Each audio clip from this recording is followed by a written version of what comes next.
Franklin County Board of County Commissioners is now in session for this March 2nd, 2021 meeting. Let's stand. Father, I thank you for this day. I thank you for each and every one of these board members. I thank you for our residents that live in this county, those that visit our shores. Pray, God, that you would be with us today, not only in knowledge and understanding, but God, in wisdom and discernment. Thank you for the opportunity to serve our people. In Jesus' name, amen. Amen. Pledge allegiance to the flag of the United States of America and to the republic for which it stands, one nation, under God, indivisible, with liberty and justice for all. And before we move on to the agenda, I would like to say, Commissioner Lockley, it's good to see you again this morning. Yeah, it's good to be back. Amen. It really is.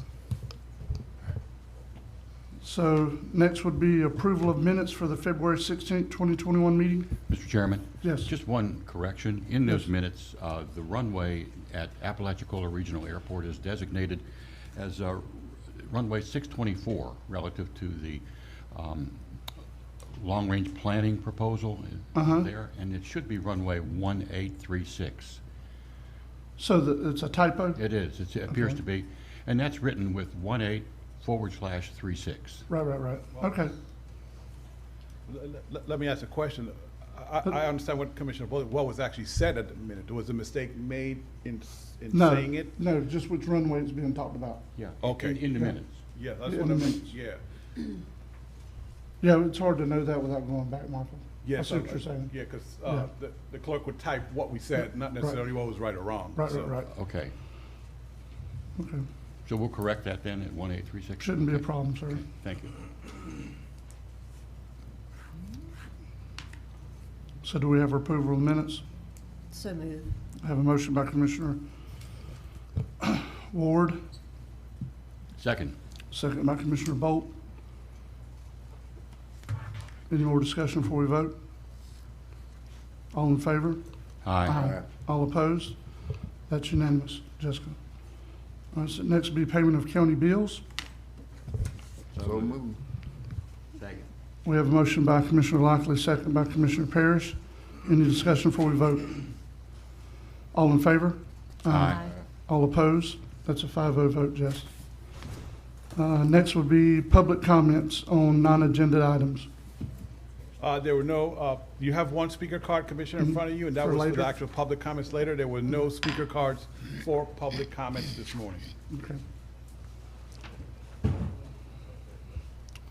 All right. So I guess up next would be Ms. Rhonda Skipper, property appraiser. Good morning, Commissioners. Good morning. Morning. Just something short and sweet and more or less to tidy up my my books. I have 27 parcels in our county that are totally in the Gulf of Mexico. And what I'm asking you to do is, I've spoke with my legal counsel in Tallahassee. I can't remove these from the roll. They have to stay on the roll. But it's kind of redundant to ask for these people to pay a fire tax on something that's sitting in the Gulf of Mexico. There's absolutely no fire threat. So I would like to ask for you to direct me, however we need to do it, to be allowed to take the fire tax off these 27 parcels. Yes, sir. Mr. Chairman, if I may, the ordinance, as I recall it being drafted, does not have a provision presently for the board to waive or disqualify, so to speak, parcels from being required to pay the tax for the reasons that have been set forth. So if the board is inclined to make these parcels no longer be responsible for the payment of the $10 annual assessment for vacant lands, then I would need your direction and authority to schedule a public hearing for you to consider an amendment to the ordinance that would allow for these totally submerged parcels to be removed and not subject to the fire tax. Okay, so there is currently no provision in our ordinance for submerged lands, is what you're saying? No, sir. Okay. I was not that smart when I drafted it. It's hard to know everything that's coming, sir. And I will say, these parcels that have been identified that I emailed to each of you, they are 100% underwater. Underwater, There okay. is no uplands. We have this many or more that have anywhere from 5 to 10 foot of land. But they still have some uplands that are above the mean high tide, but these are totally submerged. Okay.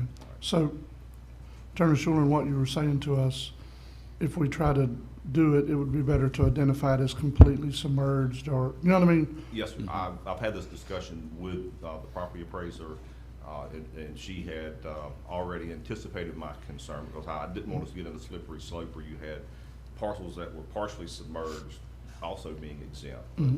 As usual, she's 3 steps ahead of most folks. Yep. And it's for the totally submerged properties, and frankly, I concur with it. It doesn't make much practical sense to charge people a fire tax for property that's underwater, and frankly, it'd probably be better if the legislature would allow the property appraiser to take such parcels off the tax rolls, because frankly, my legal opinion is those are now sovereignty submerged lands owned by the state of Florida anyway. But, Right. you know, I don't want us or the county to get into those kind of arguments, and I Right. suspect the property appraisers don't want that responsibility either, so. Okay. So the motion that I would suggest to the board is a motion to direct me to schedule a public hearing for the board to consider an amendment to the MSBU fire assessment ordinance for the purposes of removing totally submerged parcels from our role, so to speak, for that fire tax. Okay. Can I ask a question? Yes, sir. And you said they all the way under the land, right? All the way? The Yes, whole sir. lot? They're totally in the Gulf of Mexico. Well, why are they paying any tax? Anyway? Well, according to my attorney in Tallahassee with my association, I don't have the authority to remove these from the roll. I have to keep them on the roll at a minimal amount. And I do have these still on the roll at a minimal amount, but it just seems adding insult to injury when I'm charging them a fire tax for something that's totally submerged. Do you charge them fire tax plus the regular tax? Yes, sir. Tell them how much the minimum tax is. $25 is the value on these lots. So what is the tax they would be paying? Sorry. I should have brought that. I did not, but it's very minimal. And it is only a $10 fire assessment, but Right. Okay. Just curious. just housekeeping. Well, if we ever do put sand out there, they'll get it back. I'm sorry, I They'll did- be in control, like if we ever put sand out there on that where they land at. If they ever do a beach renourishment. Well, yes, and that's a very complicated question, and the attorney may have a better answer than I do. But if we ever do a beach renourishment, before the beach renourishment is done, there is a line established identifying where the original, or where the current mean high water is. And I believe, because we had this battle on Alligator Point when we got ready to do the beach renourishment, that I forget the term for the line, but it's a line surveyed and documented, and the state of Florida says anything beyond that line is not private property. You know, state of Florida's put it back. So there could be a battle by those property owners who think they're gonna gain something. But if they don't pay to put it there, if the state of Florida and the county pay to put it there, it's not their property anymore. And this has been a battle that we sort of went through, even though we never did beach renourishment on Alligator Point, because these people had to acknowledge that they have beachfront property now, but if we put beach in front of them, that's not their beach, that's public property.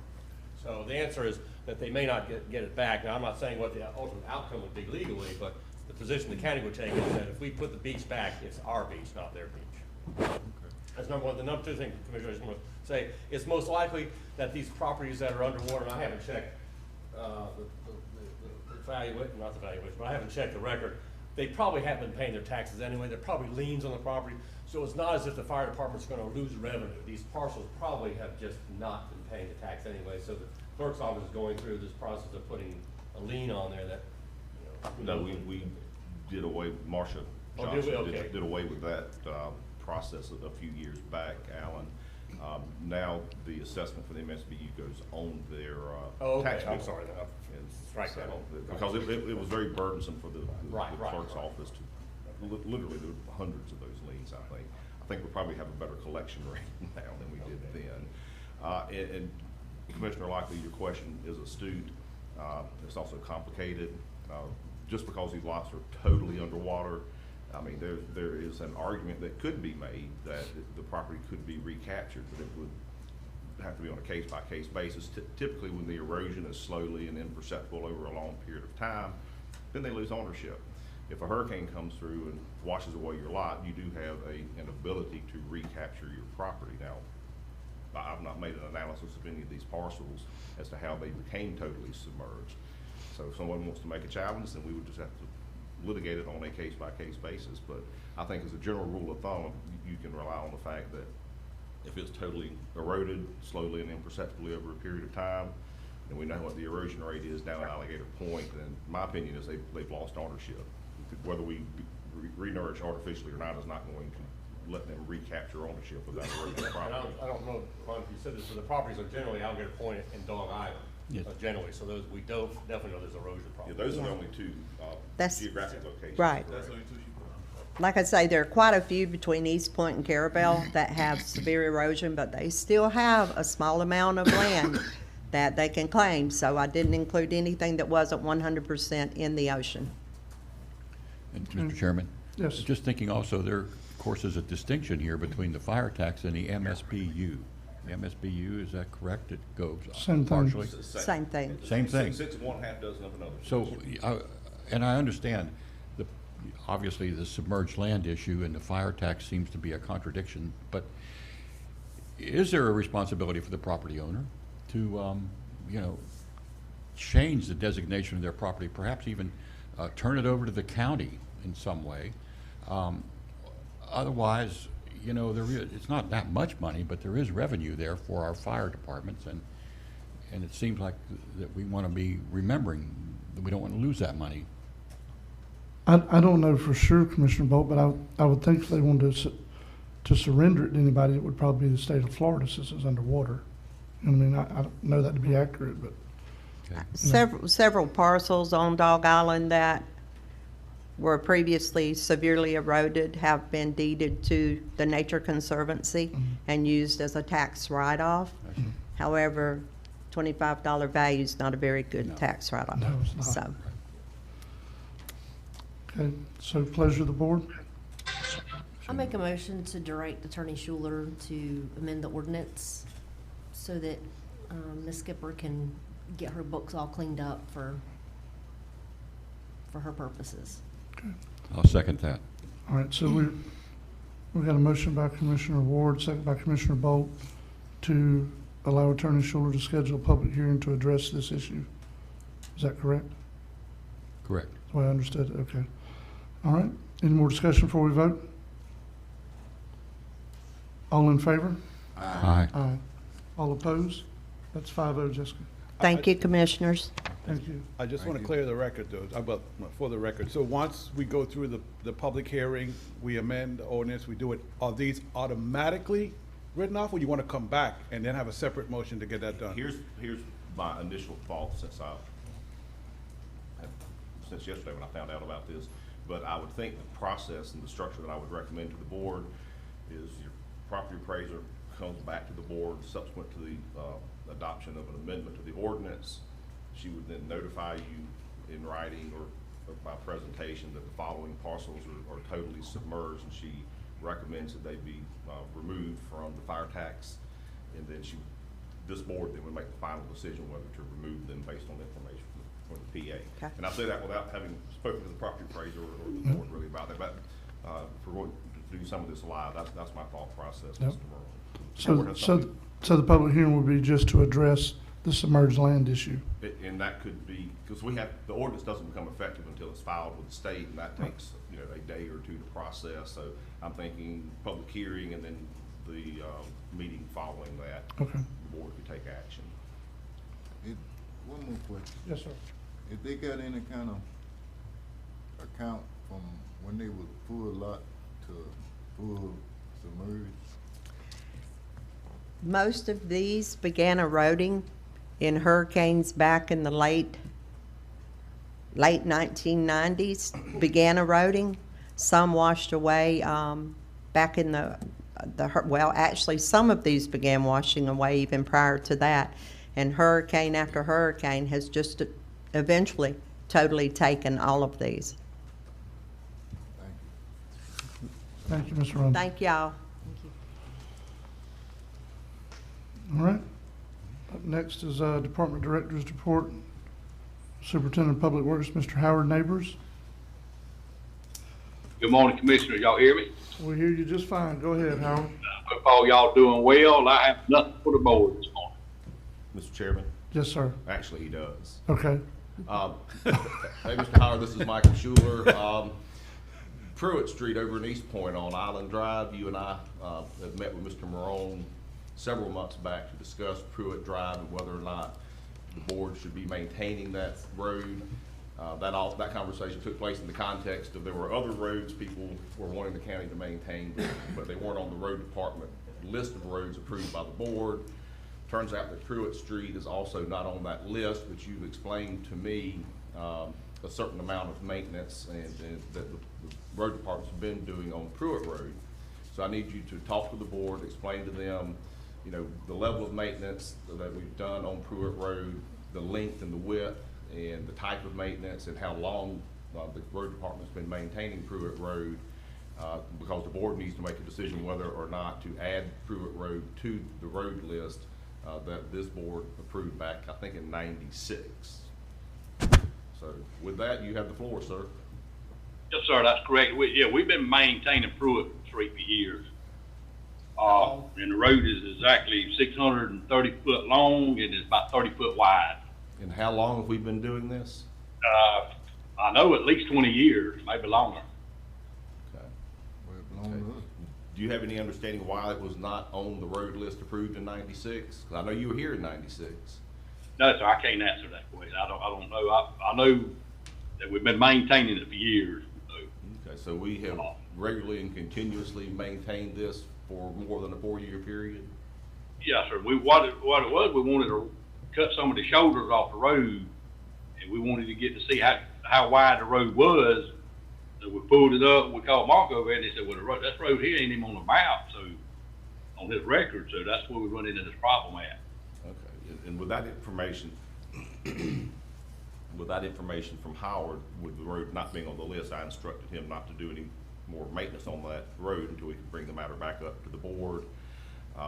Under Florida statute, this board acquires ownership of roads in one of two fashions. Either a road is dedicated to the public in a recorded plat, or you obtain ownership through maintenance and or construction for essentially at least a minimum of a 4-year continuous period of time. Then the second step to that is that road has to be added to your road or your approved list of roads. And so the purpose of bringing this to your attention this morning is to inform the board that we've been maintaining this road apparently on a continuous basis for much more than 4 years. Howard said, I think 20. And so this board needs to make a decision either this morning, or if you want to think about it, come back at the next meeting, make a decision. That's entirely up to the board. But this road, if it's added to the road list of roads we own by dedication pursuant to Chapter 95, then Howard gets to go back on it and work. If he doesn't, then if it's not added to the list, then based on this board's prior decisions, there'll be no further maintenance. So let me clarify what I'm understanding. Oh, our motion would be to add it to our road list? Yes. Is what you're saying? Okay. Yes. Yeah, I think it's pretty self-explanatory. We've been maintaining it probably longer than The facts the are people that are living straightforward. there now, so. Yes. So moved. All right, have a motion by Commissioner Lockley, Second? second by Commissioner Bolt to add Pruitt Road to our approved county roads list. Any more discussion before we vote? Did we get any more of them like that? I think we're working through that, sir. Yes, sir. I think there are some more, but we're working through that. When the board takes or votes on this, I did have some more information to update the board. Okay. Any more discussion before we vote?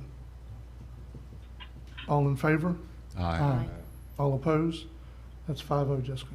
All right. And Commissioners, when it came to my attention that Pruitt Road had been maintained for decades by the county but was not on the approved list of roads for maintenance, I requested the road department to update any other roads that the board would need to consider adding to that list of maintained roads if they factually qualify under the statute.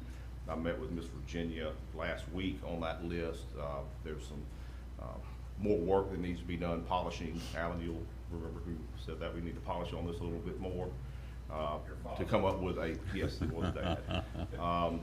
But we need to bring back to the board an accurate list, and we just don't have an accurate list at this point. But in the near future, it is my intention to bring this to the board for your consideration, because really we should not be maintaining any roads unless we follow the statute, which requires 4 continuous years of maintenance on that road, or we construct the road and it's added to the list. And apparently there's a number of roads that are not on the list.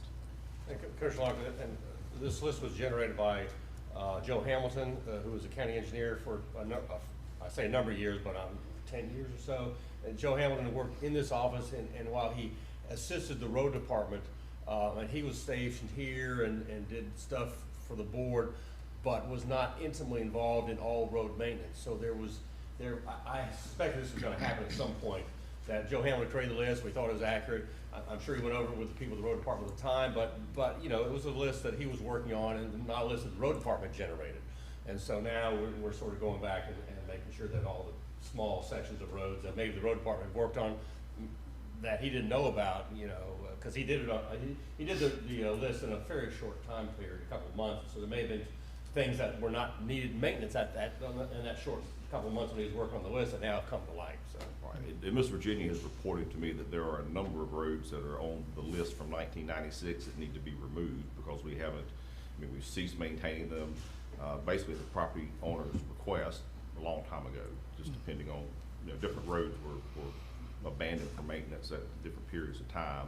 She's gathering all that information now. So what the board would be considering is removing some roads from the existing list and considering adding roads to the list. Mr. Chairman? Yes, sir. I've been in Howard's office and seen the list. It's right up on his wall of his office there, and that thing must be 3 or 4 feet long. That many roads in this county. Quite a few. Quite a few. Was that it, Attorney Schuler? Yes, sir. That was it. And the reason I think the statute is so complicated is because when we talk about the county taking ownership outside of the dedication of the plat, what we're really saying is the county's taking people's private property. So there's a process that we have to go through. And if we qualify under the statute, then they get added to the list at this board's direction. Okay. Thank you, Mr. Chairman. Yes, sir. Anyone got anything else for Mr. Howard while he's here? Mr. Chairman, I just wanted to thank you, Mr. Howard, and your crew for going out and placing that crosswalk at Ryan Drive. I took a ride out there yesterday and looked at it, and I'm very appreciative of that. So are the residents that use that path every day. So thank you. Yes, ma'am. Yes, ma'am, you will. I got some. Yes, sir. Howard, how about you and Fonda get together and check around that street out there by the IGA? There's some lights out there, and they've been out since the storm in 18. But I don't know the girl's name. She told me, but I forgot her name. But it's out there in that area by the IGA. Okay, we'll do it. We'll take a look at them. I know a lot of them lights come from when the Burger King was going. They had a lot of lights out by the 98 and all, and also on 24th, 25th Street up in that area was a lot of lights too. But a lot of them lights was coming from Burger King, and when it went down, it kind of darkened it up out there. So we will take a look at it. Okay, and when y'all find out which one, get with Michael, so Florida Power can go out there. Duke Energy, and get them people some light. Okay. Yeah, Howard, if, Duke says if you just give me the poll number, they'll come out there and fix the lights. That's all they need, is the poll number, okay? Okay. All right, thank you. We'll take a look at it. Thank you. Anyone else have something for Mr. Howard? Howard, I want to try to get with you this afternoon to talk to you about some drainage issues. But Okay. I'll try to call you this afternoon after lunch. All right.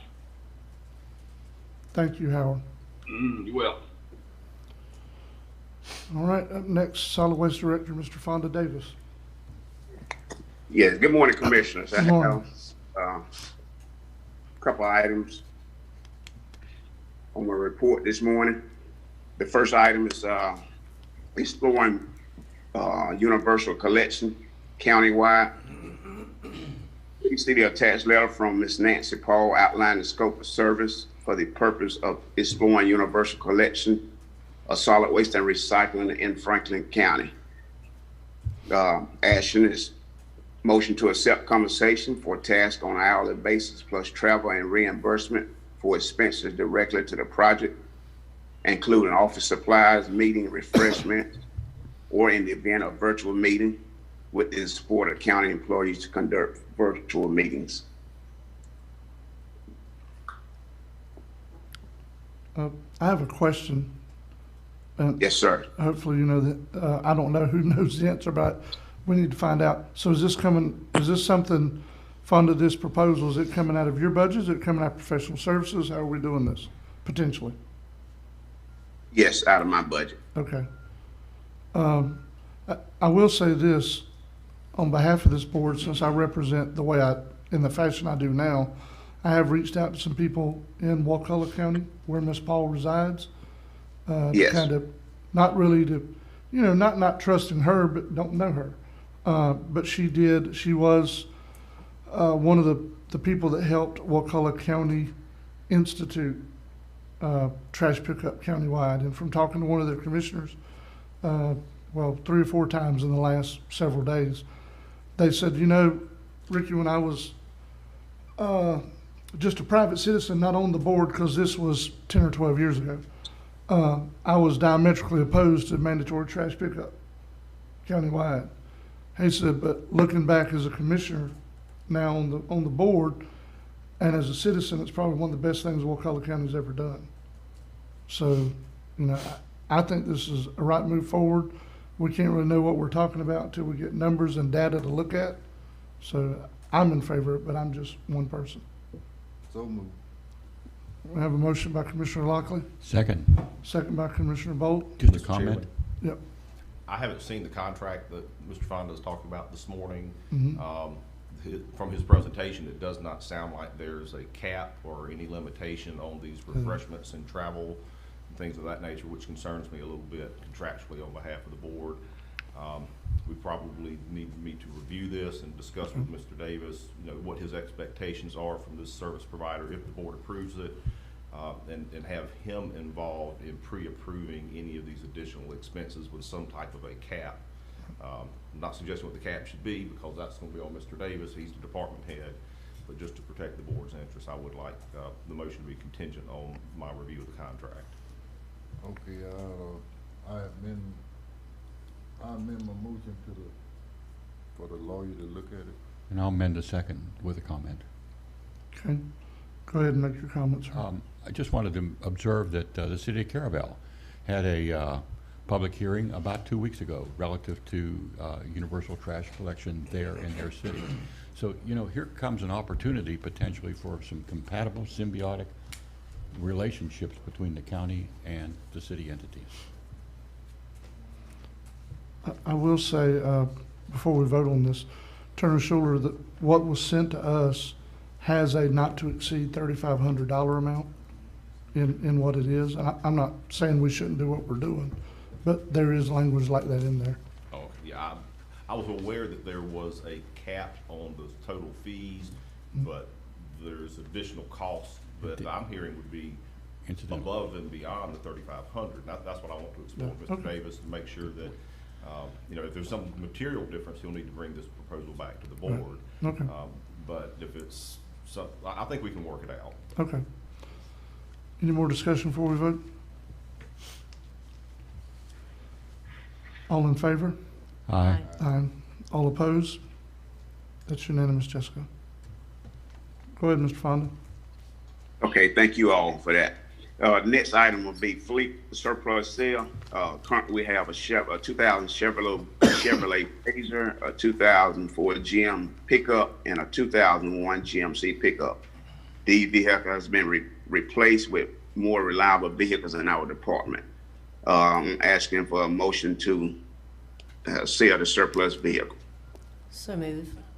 Okay, we have a motion by Commissioner Ward, Second. second by Commissioner Bolt. I have a question, Fonda. Yes, sir. In here, it just says motion to sell surplus vehicles. Are we taking these to an auction, or? Yes. Okay. That's normally what we do. Yes, sir. Okay. Just making sure, not only for us, Okay. but for the public at large to know what we're doing. Right. Thank you. Mr. Chairman, Yes. we're using the same auction company that we've been using, Miss Aaron? Or do you know? Midway Machinery and Equipment, actually closed up shop. So we did have another auction company that we had used, however, we've been in discussion with the departments where we may actually, just do it ourselves, because we have done that in the past. And that was something that, you know, we had pretty good luck with. I mean, we didn't do, you know, any worse than anyone else. Right, right. Okay. Right, right. Okay. All right, so, all in favor? Aye. All opposed? That passes unanimous. Okay, that's all I have for you all. Yep, looks like they're going to auction, sir. Thank you, Okay. Fonda. All right. Mr. Chairman, I got, Yep. real quick, Mr. Davis, I've got to get with you on a couple of things. I'll call you. I don't know what time this meeting will be over, but if I don't call you today, I'll call you sometime tomorrow to talk to you about a couple of things, if that's okay. Yes, ma'am, that's good. Anyone else have anything for Mr. Davis? Thank you, Fonda. Thank you all. All right, up next is Ms. Pam Burnell, our Emergency Management Director. Good morning, Commissioners. Good morning. I do have an action item this morning. We were out of the office doing pods and doing outreach. So we did our board report extremely early, and our consultant did get our RFP ready. So I need the board's approval to advertise for our RFP for contractors for the hurricane loss mitigation program.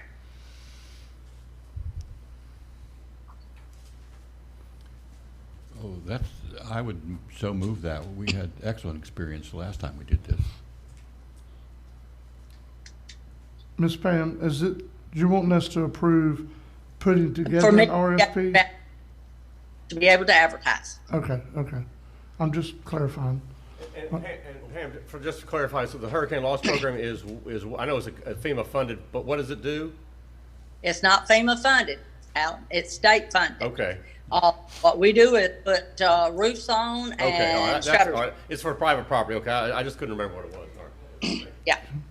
So we have a motion by Commissioner Bolt, second by Commissioner Lockley to approve getting a RFP. Is that correct, Ms. Pam?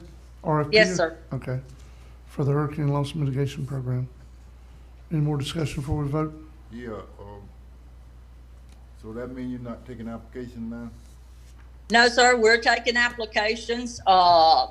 What we don't get this time, they'll be saved for next year. And if we have some that the state denies, then we can go back and add those in. Okay. All right. Any more discussion before we vote? All in favor? Aye. All opposed? That's unanimous, Jessica. Go ahead, Ms. Pam. Have one more. It's just an information item for y'all. We will be helping with parking over in East Point Church of God, March 9th. They're going to do a vaccination pod there. Okay. What time do they usually do it? Like from 10 to 2:30 or? You know? 8 to 5. Okay. Usually, again, we just found out about this, was asked if we could help with that on Friday. Okay. Sounds good. See, the governor done lowered the limit, the age limit, right? Yes. Isn't that right, Ms. Pam? It depends on, you do have to have underlying conditions. You have to be at risk. What he told me to- Well, I saw I'm sorry, I got an email last night where I think, Pam, they also, if you work at a school district, K through 12, it doesn't matter what age you are, just working at a school district now qualifies you. So there was some new, you're right, Commissioner Lockley, there was some new rules and that slightly changed, since That came out last, that's why I saw that last night for the first time. Pam probably saw it before me, but, you know, that's what I saw. Yeah, he done an executive order. Yes, it was an executive order. Yes, that's correct, sir.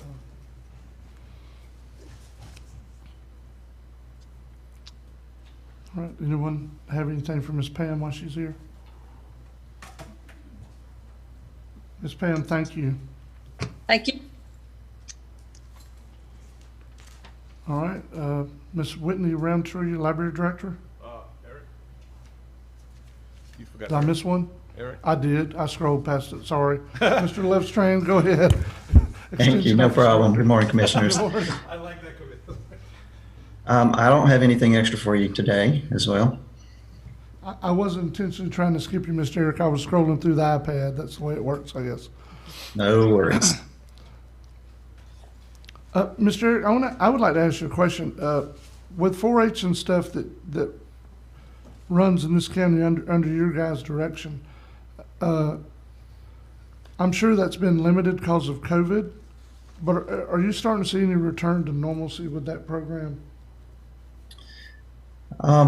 They do have some guidelines that they can operate under for some of their normal activities. So we have one club that's fairly active, East Point Carabel direction. And then we have a leader that is actually working on starting a new shooting sports program and trying to raise funding for some archery equipment that they need to purchase for that.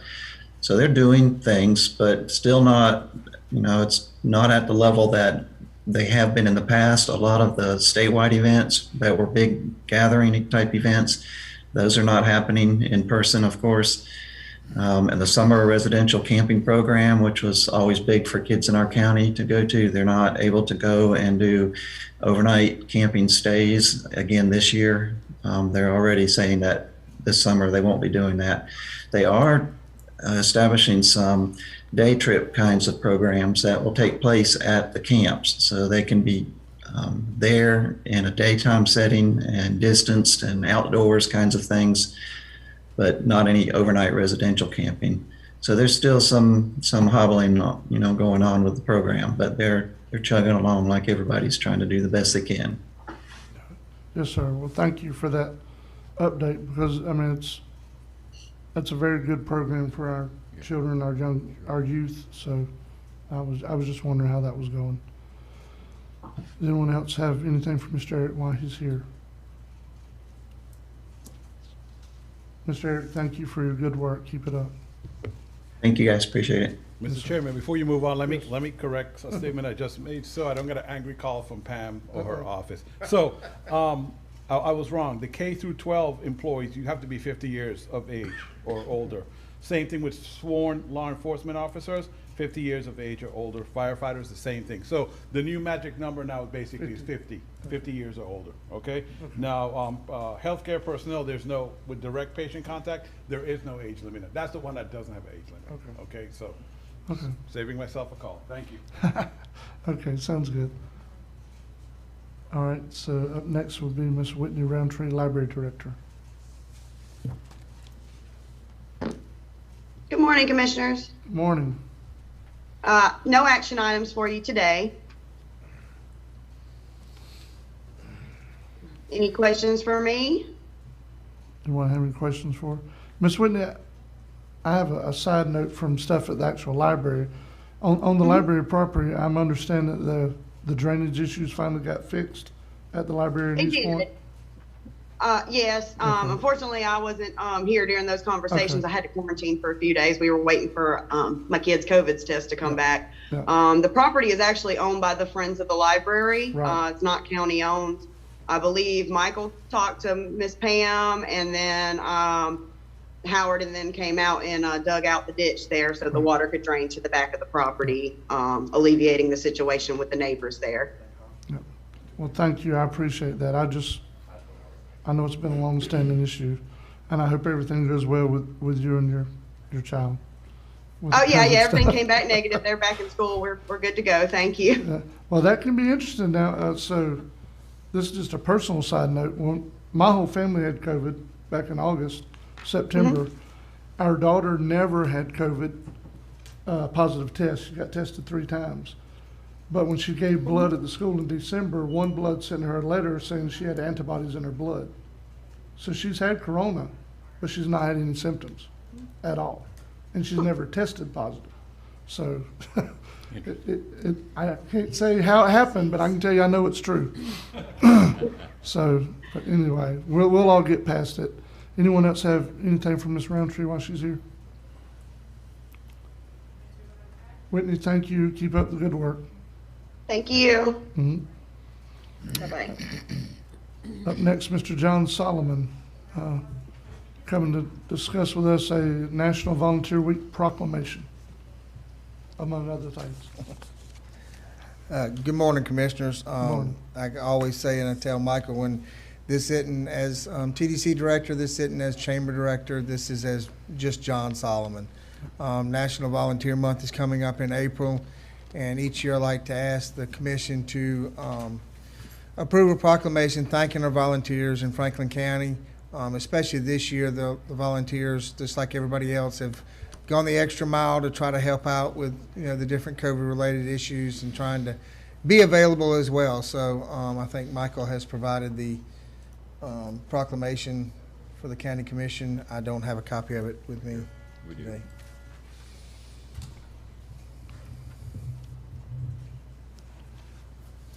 Michael, are we needing to read this, or what are we? No, I don't think okay. so. I mean, Okay. so you don't have a copy, John? I do not. You know, Mr. Chairman? Yes. I just want to celebrate our volunteers. Truly, this is people getting out of the way of themselves. I'm doing something other than self-centeredness. And it means a lot to me to see that we can do this, and I just celebrate that opportunity to thank those volunteers.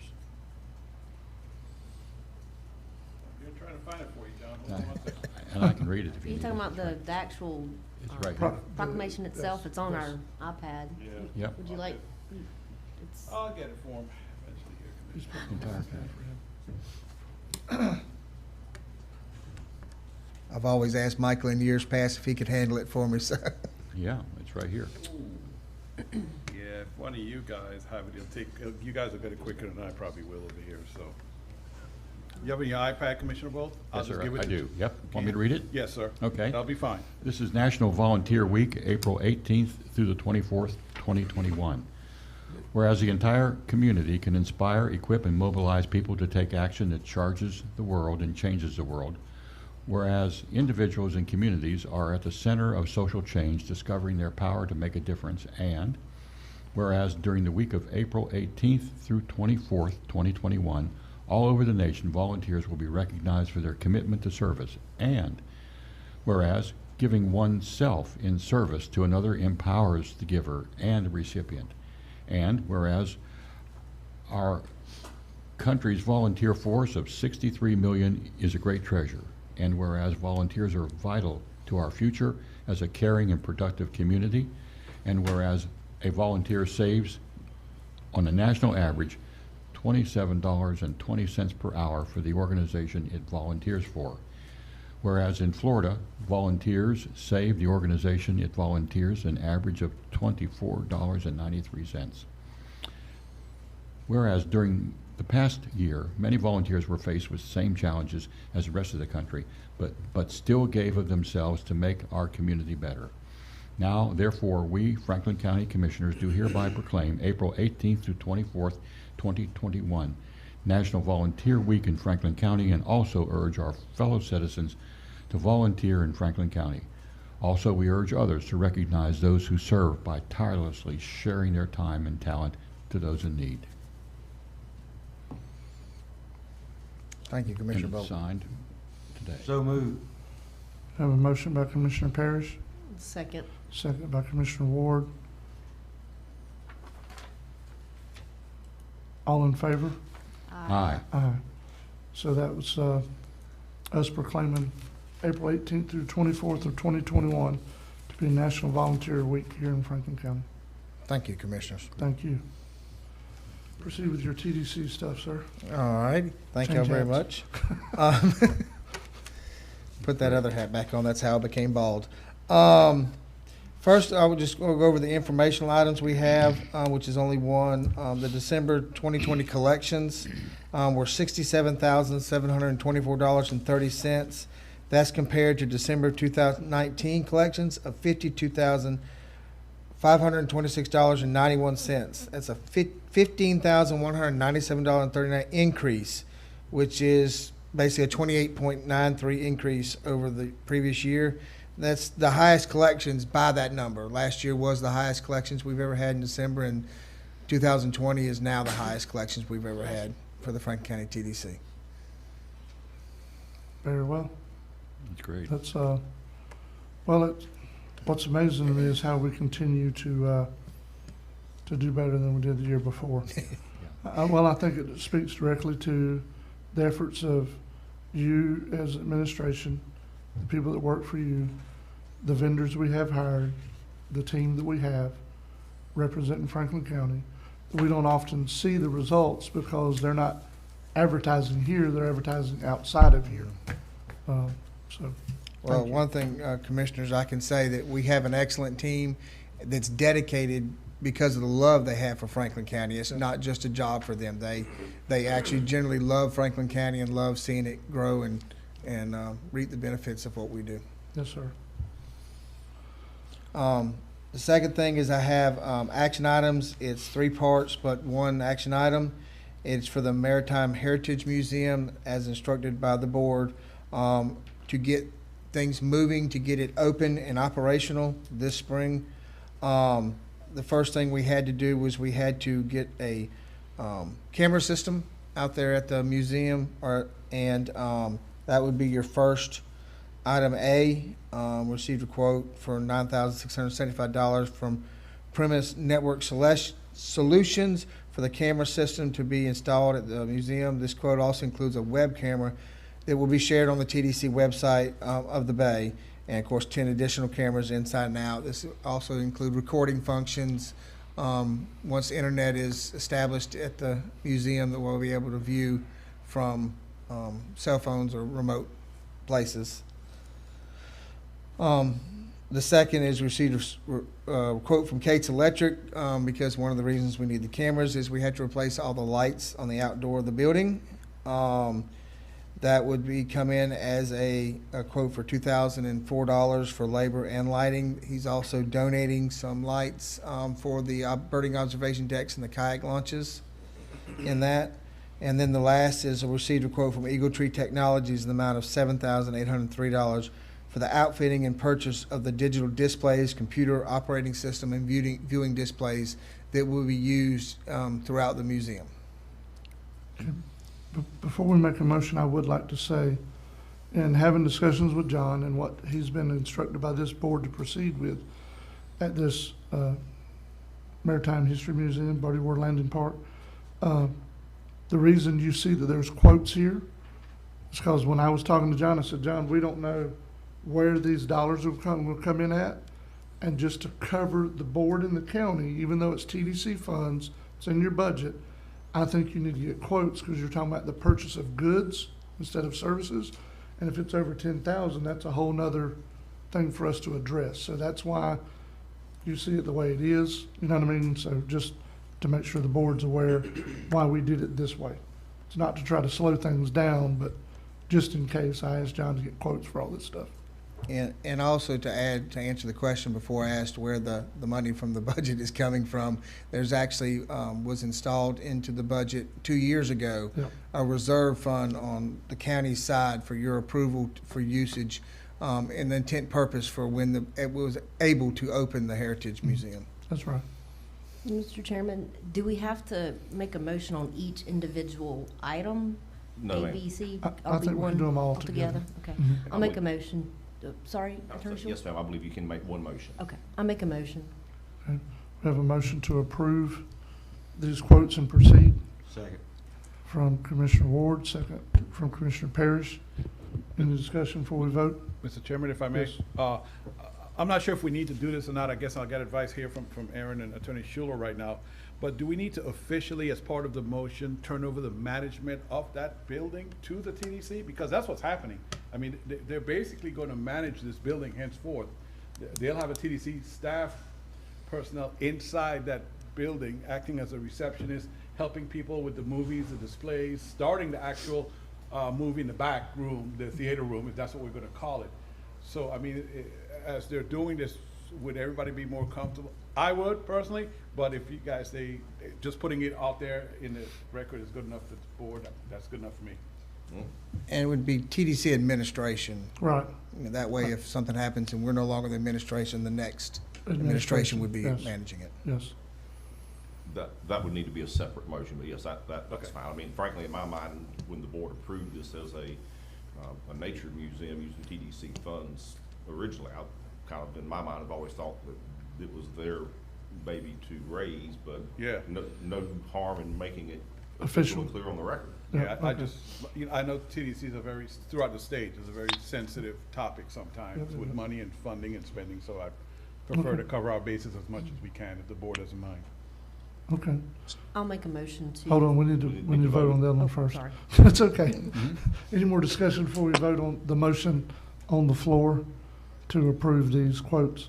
Yeah, when, that'll be, you'll be through then?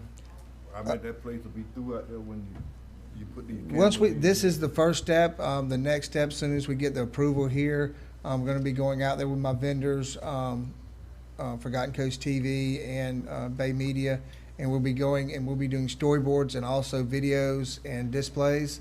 So this is the first step, so they can know where the things are gonna be and what displays are gonna be out there. So this is the first step in a short process, but we're moving, and that's the main thing, getting this open as soon as possible. Do you got any kind of timeline when you go open?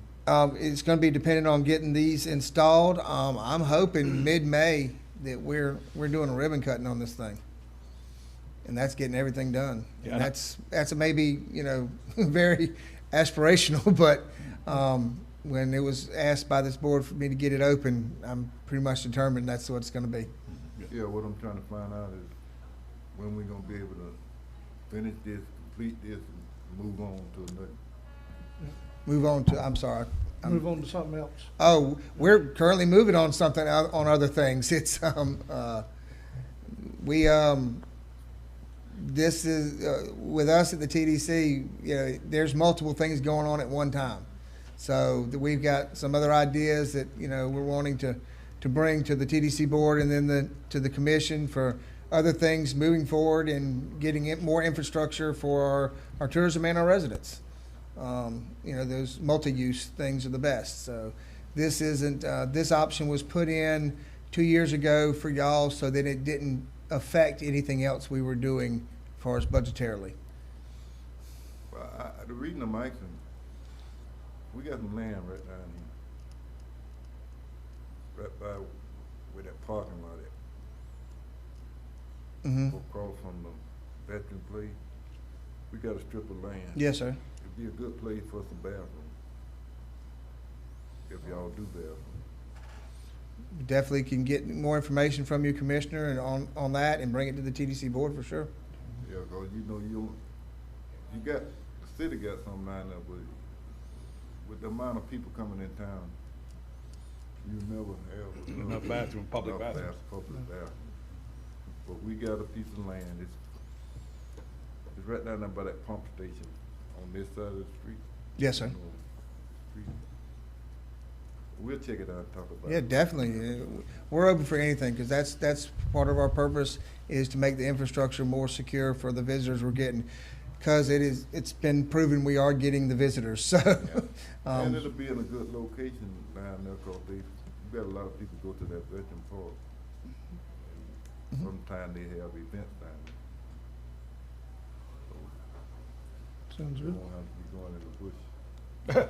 Mr. Chairman, did you have something, Ms. Griffin? Did you want to add? Well, at some point, there will be a formal contract, I assume, just like doing the regular visitor center operations, the Yes. museum operations. that will be included in next year's budget for the county commission with the contract at that point in time. Yes, ma'am.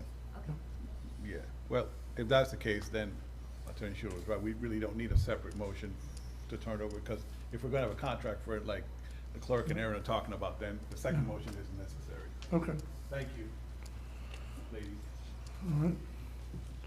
But I'm not sure if you voted on the Yes. first one. Yes, You need to sir. vote. Oh, yeah, I thought you were wanting to say something. Oh, no. That's why I stopped. Sorry. Okay, all in favor? Aye. All opposed? So there's all approved. Yes, sir. Currently, I don't have anything on the agenda for this month unless Mr. Morone has something that he's got for me, so. No, sir. All righty. Anybody else have anything else they need from us? Mr. Chairman, I do.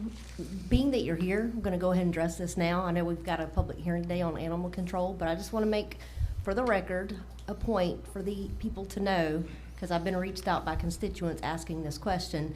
TDC funds cannot be used to pay for an animal control officer, because they're specifically for TDC, tourist development, type, things for the community, and I just wanna make a note for that, for the record, for the individuals out in the community that think we can use TDC funds for that purpose. Commissioner Ward, we cannot use I TDC just wanted to funds make a note of for that. animal control purposes.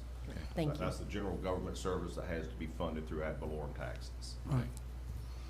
Thank you, John. Thank you, Yeah, ma'am. well, specifically, it's enforcement, that's the thing. Right. No, it can't be done that way, unfortunately. I knew that it couldn't. I just wanted to, like I said, make a note for the That's all record good. for everybody. Good. Yep. I'm glad you asked. Did y'all, can I talk? Yes, go ahead.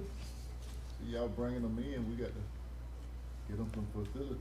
Yes, sir. Yes, That's been this administration's goal from the start. It's just the first 2 years we've gone through a hurricane and a pandemic. So it's been an adventurous 2 years as the administration of the TDC. But I think, we've done a really good job. The only couple of months that we've actually had a lower tourism number than the year before was when they actually closed us. Yeah. So other than that, we've done pretty well for Franklin County. I cannot say anything better about the team that works well with the county and what their needs and what their wants are, and especially with the pandemic, they didn't bat an eyelash. They exactly knew what we were going to do, how we were going to do it, and it ended up working very well. So I'm very proud of the team that we have. Yeah, what I'm saying, yeah, y'all done good, you're doing good. And, I'm proud of you. Yeah. Proud of the job y'all doing, but we don't want the people to come in here, cause they done find us and they done start coming, and we want them, give them that, so they can come back and give us a good name. I don't want them saying, they ain't got no facilities down there. I agree with you 100%, Commissioner Lockley. We got to, if they take care of us, we gotta take care of them. That's right. Yes, sir. I agree completely. And actually, Commissioner Lockley, that was one of the reasons several months ago when we were first discussing about increasing our tourist development tax. Those was one of the issues on the table. Because under our current scenario, it takes, nothing's cheap. And we're on a schedule to do something now. It's been, 10 years, and we've done 2 things that are big projects. But with an increased amount of funds in those pots, you can do more across the county instead of waiting 4 years to do one project, so. At a very much quicker pace, within 4 years, we could do 4 projects with that increase. Right. Because just like the island bathrooms cost in the amount they did because of their location, bathrooms do cost within the $300,000 to $500,000 range. And typically, there would have to be a loan taken out to be able to pay for that over a year's period of time. The bathrooms had to do that way because of the rules of 10% of the budget being having to be used for beach park facilities. So like the bathrooms, we're able to pay what we brought in, 10% of that is all we can pay on it each year until that is paid off. But other projects that are not on the beach, we can use those funds to actually purchase them outright. There's some ideas that I have that I'm going to be presenting in the near future of purchasing some more property, building some more parks in places of this county that has not benefited from TDC funds as of yet. And with the increases, we'll be able to do those within 1 to 2 years and already be starting on the next project, which is, like you said, I can't agree with you any more than what you said is we're bringing them here. We also need the facilities that are multi-use, not only for our tourists, but that our residents can be able to take advantage of as well. Michael, Yes. while John's here, can we have the number 4 on your report, since it involves Sure. all of us? Oh, easy one. All right, Commissioners, page 8, middle of the page, item number 4, my action item list. Storm Construction is estimating that the St. George Island bathroom project should be substantially completed by the end of March 2021. It's this month, wow. Would your schedule be open to a 2 p.m. ribbon cutting ceremony after the April 20th regular meeting? I basically need you guys to look at your calendars, make sure on the 20th that afternoon you're good, and let me know as soon as possible so we can get back to Storm Construction and Mr. Solomon. I'm good with it, but, yeah. I am too. It's fine with me. Okay, all right. All right, well, the direction I got, we're gonna proceed, John, so either the chairman or, well, one of us will contact Storm, okay, and let him know that we're good Yes, sir. for that. Thank you. Thank you, Mr. Chairman. Thank you, sir. Anything else, sir? I have nothing else to report, no, All sir. right. Anyone have anything else for Mr. Solomon? Just a thought. Yes. Mr. Chairman, I'm reminded of a couple of months ago, as we were looking at the closing of Apalachicola Bay. Yes, we see it as a 5-year issue of closing of that bay, but you had reminded us that now our only industry now appears to be tourism. So this conversation has so much more value as we look at the stability of Franklin County going forward and how we address more and more options in our tourist development. Very important. Thank you, Commissioner. Thank you, John. Yeah, thank y'all. Y'all have a wonderful day. Mr. Morone, Yes, sir. before we go on to Mr. Kennedy, I would like to take a 5-minute break. Okay. So Clay, we'll be right back with you. Clay, when we come back, we'll go to you directly. All right.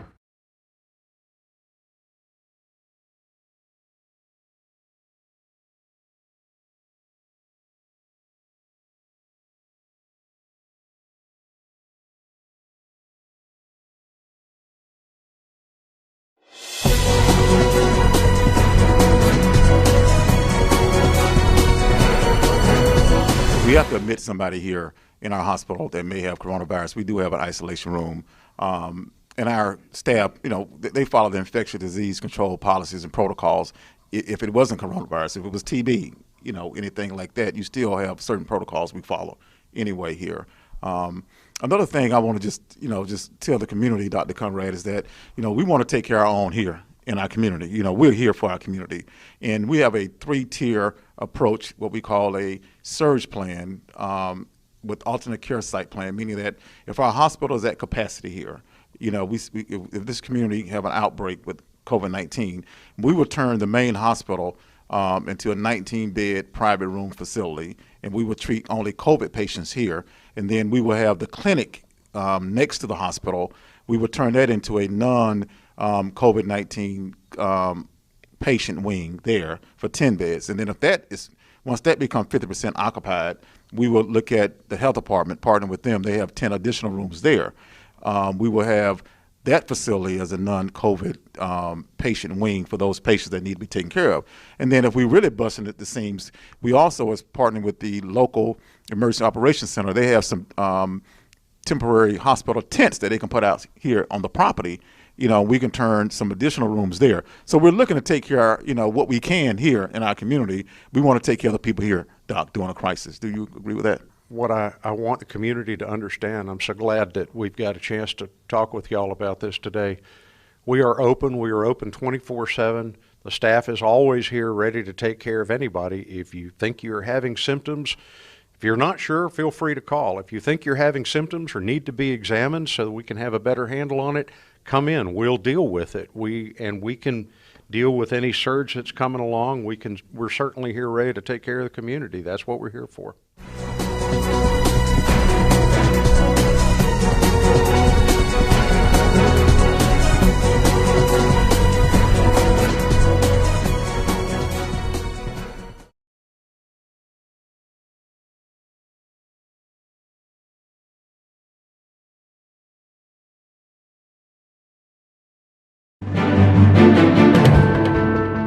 Small town corruption, larceny, love. If this sounds like your hometown, don't miss the world premiere of John Spore's The Corruption of Harry Finley at the Chapman Theater in Apalachicola, March 26th through the 28th. Tickets for this locally written play are on sale at panhandleplayers.com or at the door. This event is funded in part by the Franklin County TDC.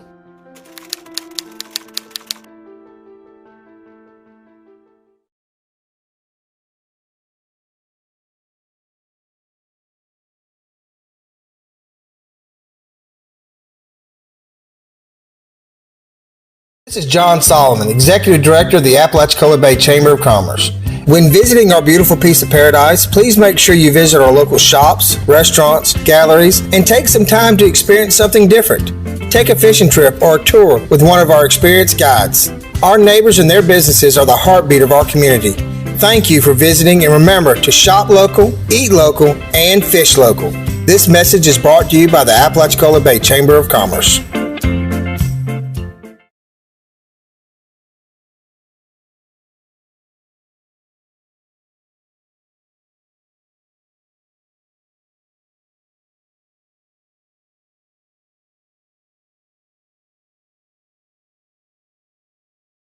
Every Sunday at 10 a.m. for the weekly Mass presented by St. Patrick's Catholic Church in Apalachicola. You can watch it on Forgotten Coast TV on Mediacom Channel 12 and 94.1. You can also view it on Forgotten Coast TV's YouTube channel.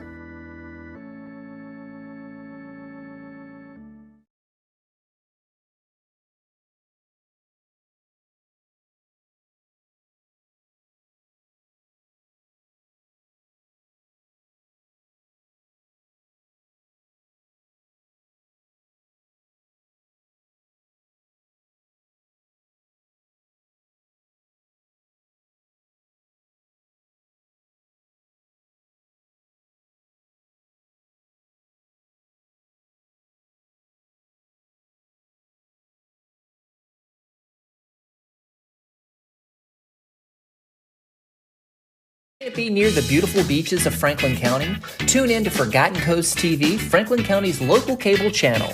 Watch shows and videos about our beautiful area, including our beaches, museums, shops, and more.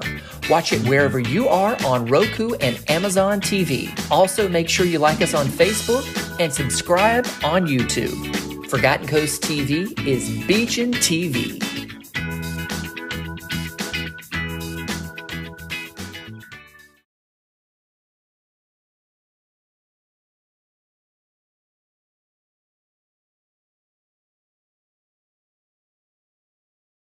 Fisherman's Choice Bait and Tackle has all you need for your day of fishing.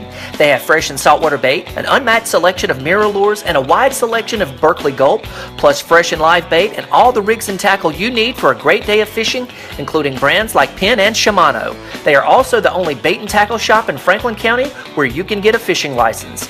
And don't miss their wide selection of marine supplies, coolers, and more. Fisherman's Choice is located at 330 Highway 98 in East Point.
All right.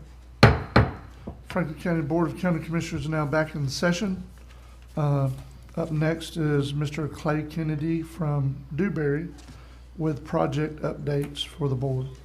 Good morning, Clay. Morning, Commissioners. Can y'all hear me? Yes, sir. So I had supplied Michael with a list, just a project update list. I really wasn't planning on going through all of those. They're there for your information, and if you have any questions, we can address them. Clay, this is Ricky. Thank you for this list. This really mirrors the discussion we had about a week and a half or so ago at lunch, trying to find out where we were on some of these, because it's a lot going on and a lot to be done. And I just thank you for the work that you and the rest of the folks at Dewberry are doing on behalf of Franklin County's residents. I do have one question, though, just to clarify, since it's not in this list per se spelled out. The very last item says Florida Boating Improvement Grants due in early April. Those are multiple we've applied for, is that correct? I'd have to double check with Mark. Really, the reason why I put those on there is I think what y'all are doing is applying for the construction now of Old Ferry Dock. Right. So the design is in the process of being complete. We're still dealing with permit agencies on getting permits. Okay. But so the initial grant was to pay for the design. You didn't have to apply for another grant for the construction. Right. Okay. The only reason I ask is because it was plural grants. My apologies to that. No, you're good. You're good. I don't know of another. No, you're good. It's not a problem. I do think that there's another one we've applied for that's a planning grant, though, correct? On St. George Island for maybe a potential seawall that's I anchored would to defer bond. to Mark on that one. Okay. Mr. Chairman.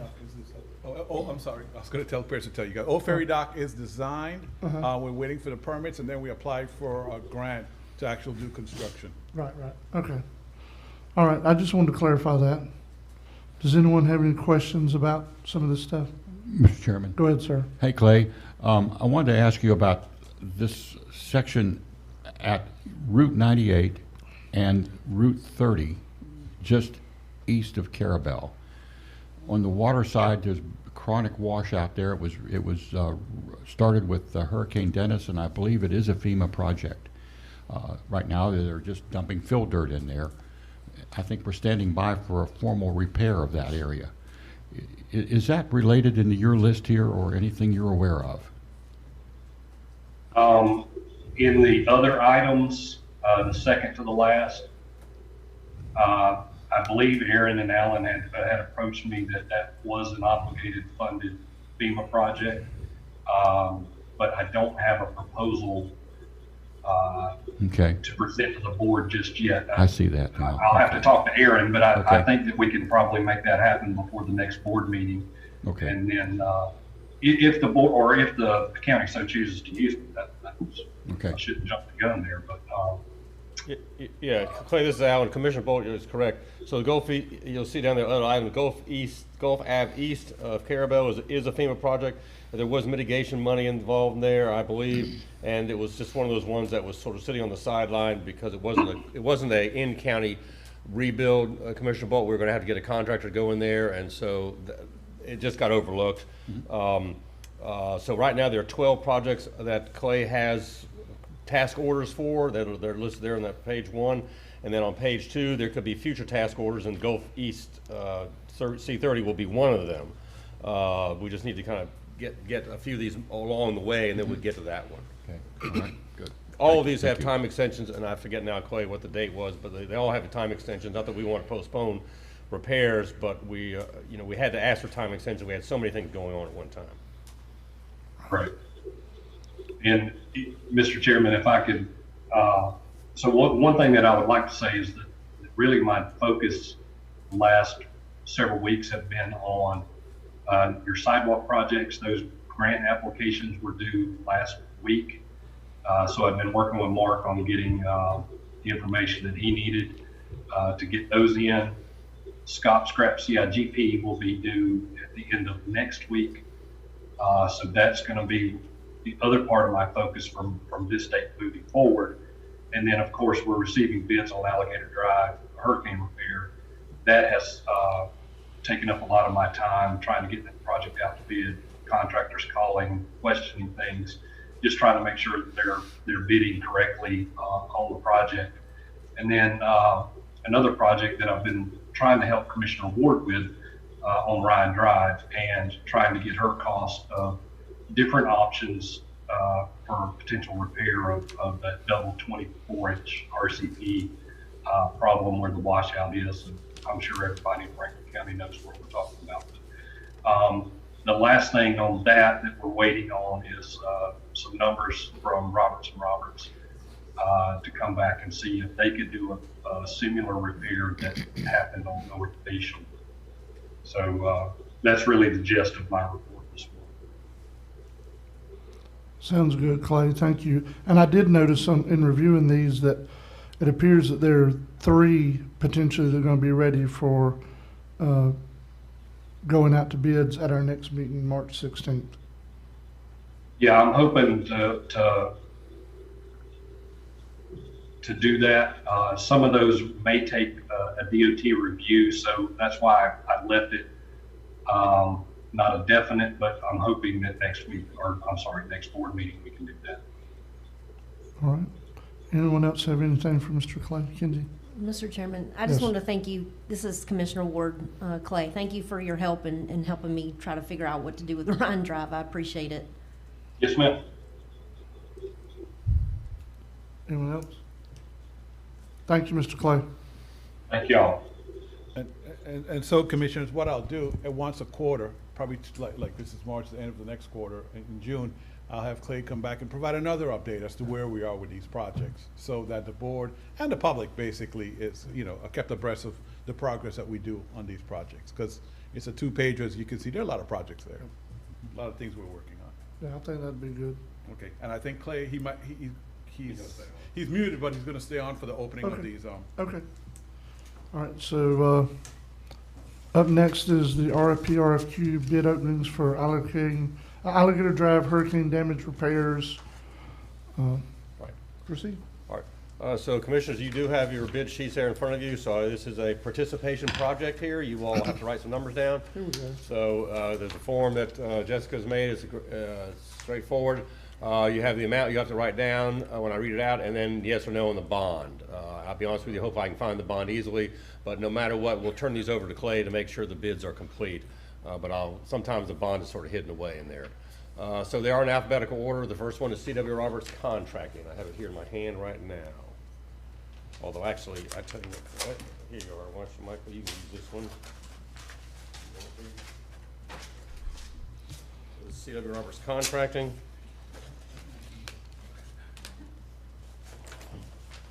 And they're tightly stuck in there. In fact, maybe too tight.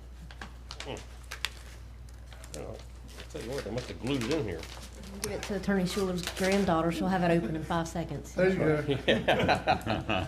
Okay, I got it out. There you go. All righty. Let's see here. There's a lot. This is a very complicated project. So, okay, Clay, I hope you're sitting down. Whew. All right. Total base bid for C.W. Roberts, $6.615,801.20. $6,615,801.20. And that is, and here's the bid bond. So they have it right behind it. So I got the bid bond there. All right, so 6.6 million for that one. The next one should be Hale Contracting from Midway, Florida. Hale Contracting, Midway, Florida.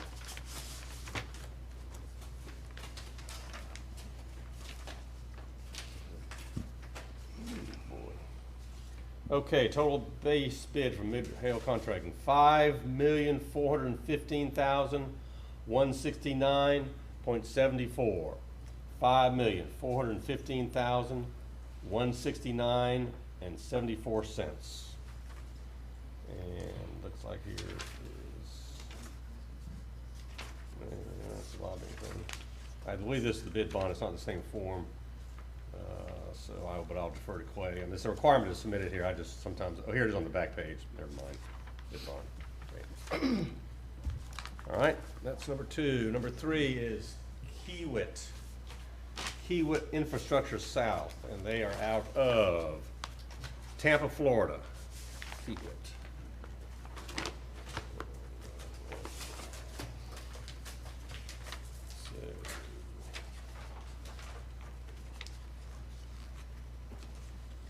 Alrighty, Kiewit out of Tampa, bid is $6,147,706.50.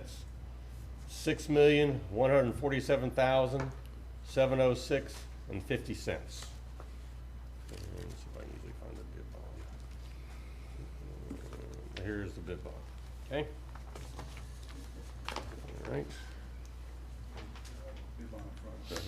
And this was Miss Anderson, Columbia. And the bid bond is up front, that's right, as Michael pointed out.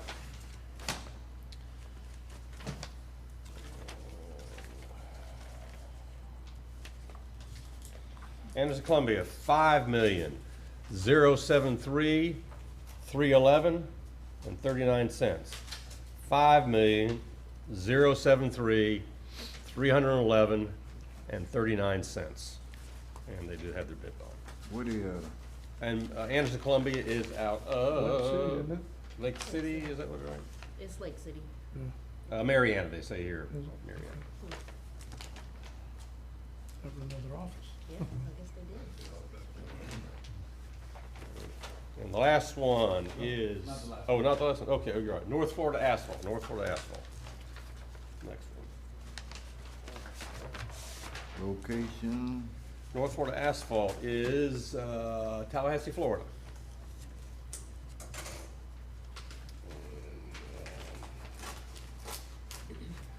All right, North Florida is 5.5 million, 14070.74 cents. 5,514,070.74 cents. And as Michael pointed out, their bid bond is attached. Now the last one, M Tallahassee. So this is M of Tallahassee, obviously out of Tallahassee, Florida.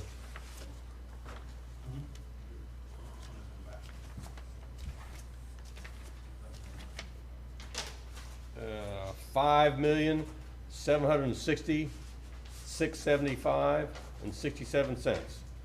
$5,760,675.67.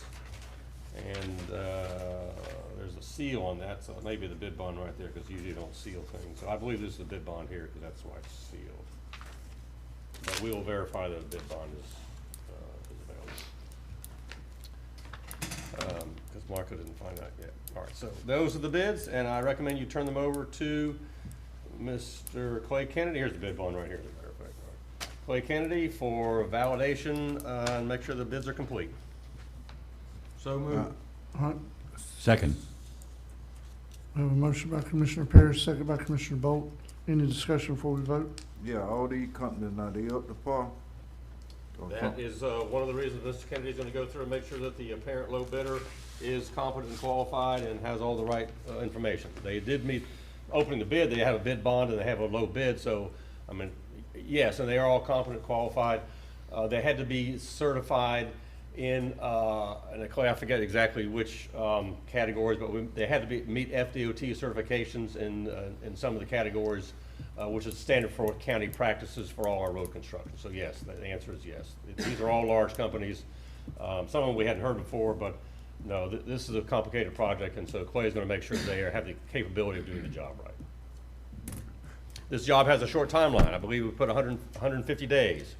We want to get this job started as soon as possible and get it done as soon as possible. The first step in this, besides getting the debris out of the way, we have sort of three things going on all at once. Get the debris out of the way, maintain traffic control, and then install sheet piling. And once the sheet piling is in, then the road is protected. And I've stressed to everybody, and we will during construction, that the sheet pile needs to get in there, even if it interferes with some traffic pattern. We want that sheet pile driven in there to protect that road because the sheet pile hopefully will be driven before, June 1st, but it's going to be in the May, June area when the sheet pile is going to be going down. So we need to get in as soon as possible. And then hopefully Howard neighbors can take a break and won't be on Alligator Point quite as much. There you go. So a motion, Commissioner, to turn it over to. We already have a motion second. Yep. Didn't we? He almost gave us bad luck, so I'm knocking on wood. All right, all in favor? Aye. Aye. All opposed? Motion's unanimous to turn this over to Mr. Kennedy to see where we need to go from there. And we'll have a recommendation back to the next board meeting. All right, thank you. And thank you, Clay.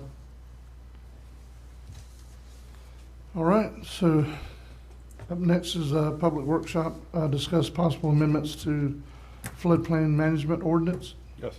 All right, Commissioner, it's 10:27, and if I may do some explanation before 10:30, that's good enough? All right, Commissioner. So, Ms. Angela Lawley, she's training to be your floodplain manager. She had a chance last week to sit with the Ms. Quinn, I think from the FEMA office that covers floodplain, and they went over the draft ordinance, the old one, some of the changes. Long story short, Commissioners, they need a little bit more time in order to review some of what FEMA actually requires versus what the county had on that floodplain ordinance. They have been good enough to postpone our visit until sometime next year, which allows us plenty of time to review the ordinance, make sure that what's in there is what is required by FEMA. And then at that time, Andrea could sit with each commissioner individually in her office, go over the ordinance, explain it to you guys in case you have any concerns, address all of that. And then, if needed, the workshop, but if not, then we can ask Attorney Short to proceed with scheduling a public hearing.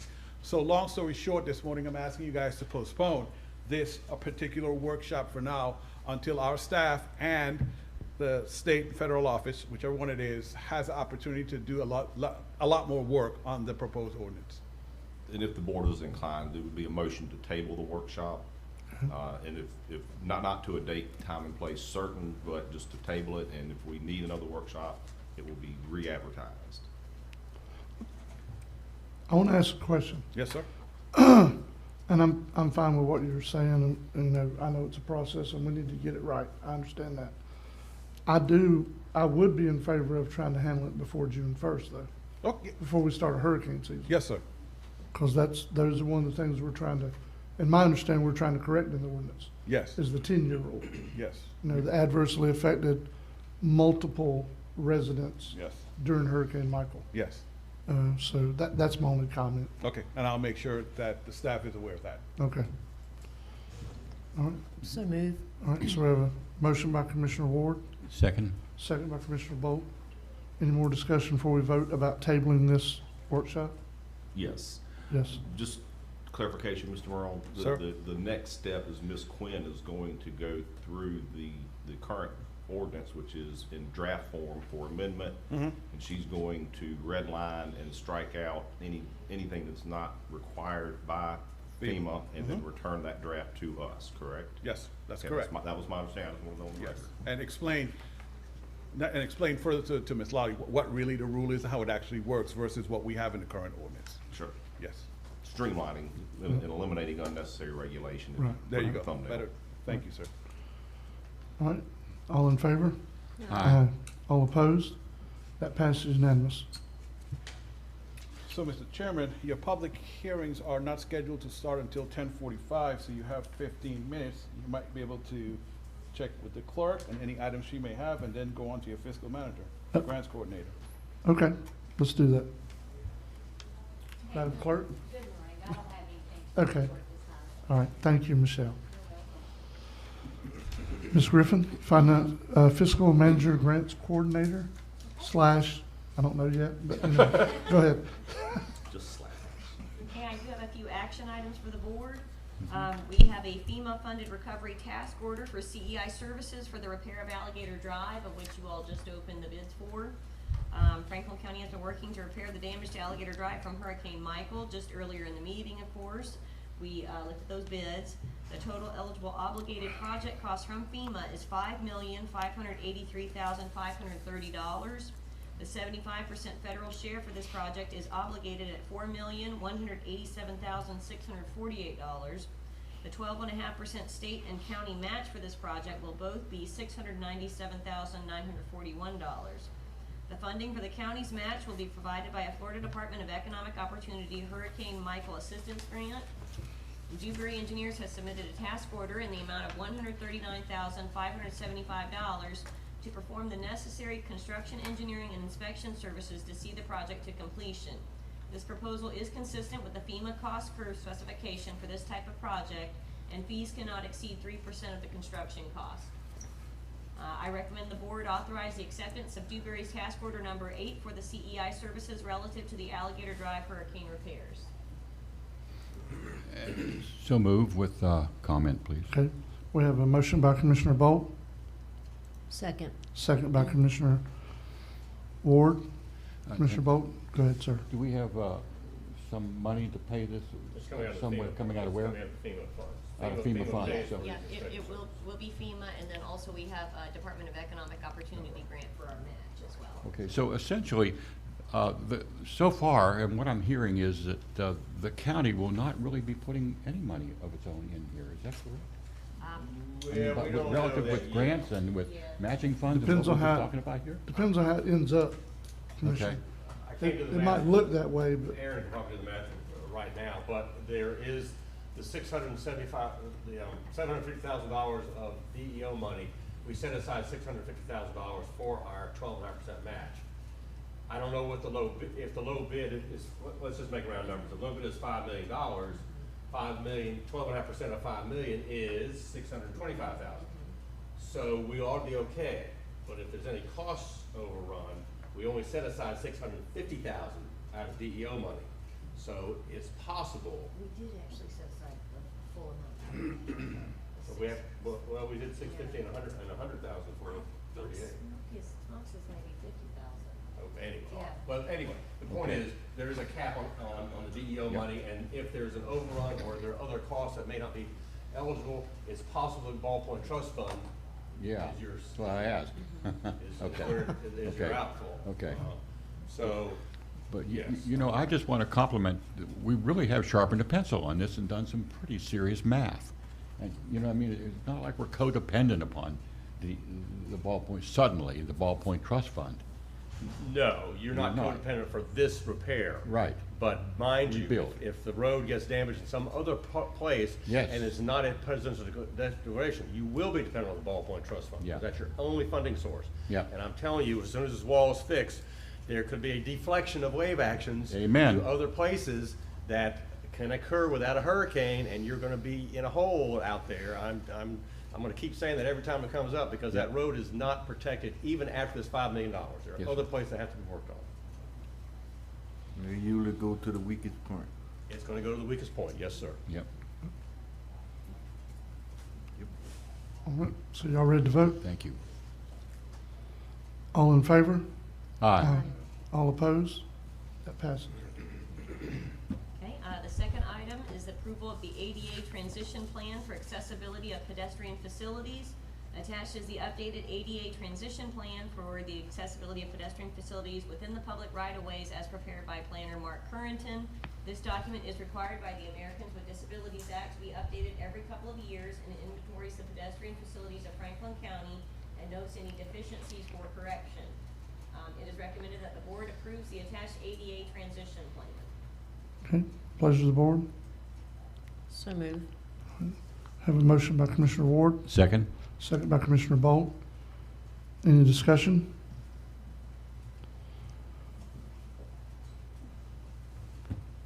All in favor? Aye. All opposed? The ADA transition plan has been approved. There. The third item is an employee job classification and pay plan study. At the second meeting in February, Dr. Jeff Ling of Evergreen Solutions LLC presented a $14,000 cost proposal to perform a pay and classification plan study for the employees of the county commission. Upon conclusion of the presentation, the board requested an updated proposal from Evergreen, which would include 123 additional employees of the constitutional officers. Evergreen's new proposal has $14,000 as the base rate for the commission employees and an additional expense of $13,500 to include the employees of the constitutional officers. Evergreen has performed over 600 of these type of studies for numerous governmental agencies in 46 states, including the job classification and pay plan for Gulf County, and is currently working on projects with Wakulla and Leon counties. In the contract documents, the pay plan will be due back to the BOCC on or before June 30th, which does fit within the timeline for the budget process. Evergreen will outline in the plan different solutions and phased implementation options to fit within budgetary constraints. If the board would like to proceed with the proposal, which would be funded out of professional services, the board will need to authorize the chairman to sign the attached contract, subject to review by County Attorney Michael Schuler. Pleasure of the board. So move. Have a motion by Commissioner Ward. Second with a comment. Okay, second by Commissioner Lockley. Go ahead, Commissioner Lockley. Yeah, now this here is gonna take care of everybody, right? It is. Yes. Yep. Okay. And it was a discounted rate for having everyone done at the same time. Yeah, it might have well gotta be done. Now, when we do this, we need to do it. If we not gonna get this thing and sit it in the closet, then we gonna act on it? Yep. Commissioner Lockley, so what I liked about the stuff I've looked at before, obviously it's not our report that they're gonna do for us, but the ones I've looked at, and I've looked at a couple of them, Aaron gave me one and I looked up another one online from this company. All their recommendations included a way to phase this process in over a period of years. Looking at, there were multiple ways that they had brought recommendations. They didn't just get through it and say, here, you need to do this, yes or no. You know what I mean? There were multiple ways to go at it and try to implement it. So I'm comfortable with that. Well, me too. And I know you got to phase it in. I mean, you just can't throw the big bomb at one time. No, sir. But I don't want to see it just get this done and nothing happen. I mean, That's right. We need to move on this stuff because it's in the long run. If we don't, it's gonna hurt us. That's just my opinion. Anyone else have any comments before we vote? Well, I just think that it shows a vote of confidence here from the commission that we care about all of our employees, and we're just going to try to get up-to-date modern figures to move forward.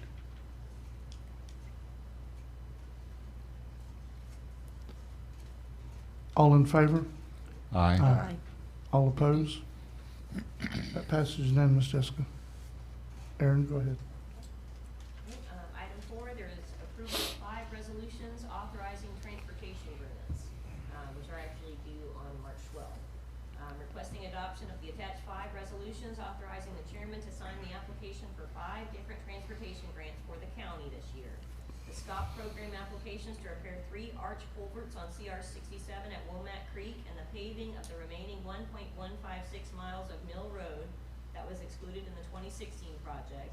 The SIGP program application to widen and resurface Patton Drive and East Point, and the SCRAP program application for the widening and resurfacing of the final narrow portion of CR 67 from State Forest Road 172 to the Liberty County line, and the widening and resurfacing of Power Drive from Norval Street to Old Ferry Dock and East Point.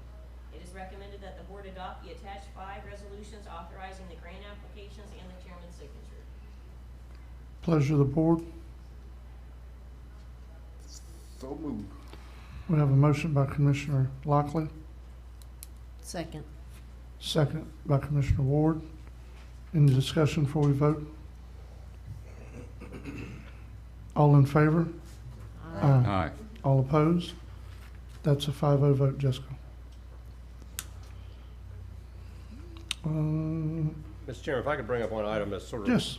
Go ahead, sir. That just came in this morning. Gulf County has asked for a letter of support for an activity they're going to do in Gulf County with their Triumph funds. And so this letter of support does not tie up any of Franklin County's funds. I verified that this morning when I spoke to Jim McKnight of the Gulf County Economic Development Place.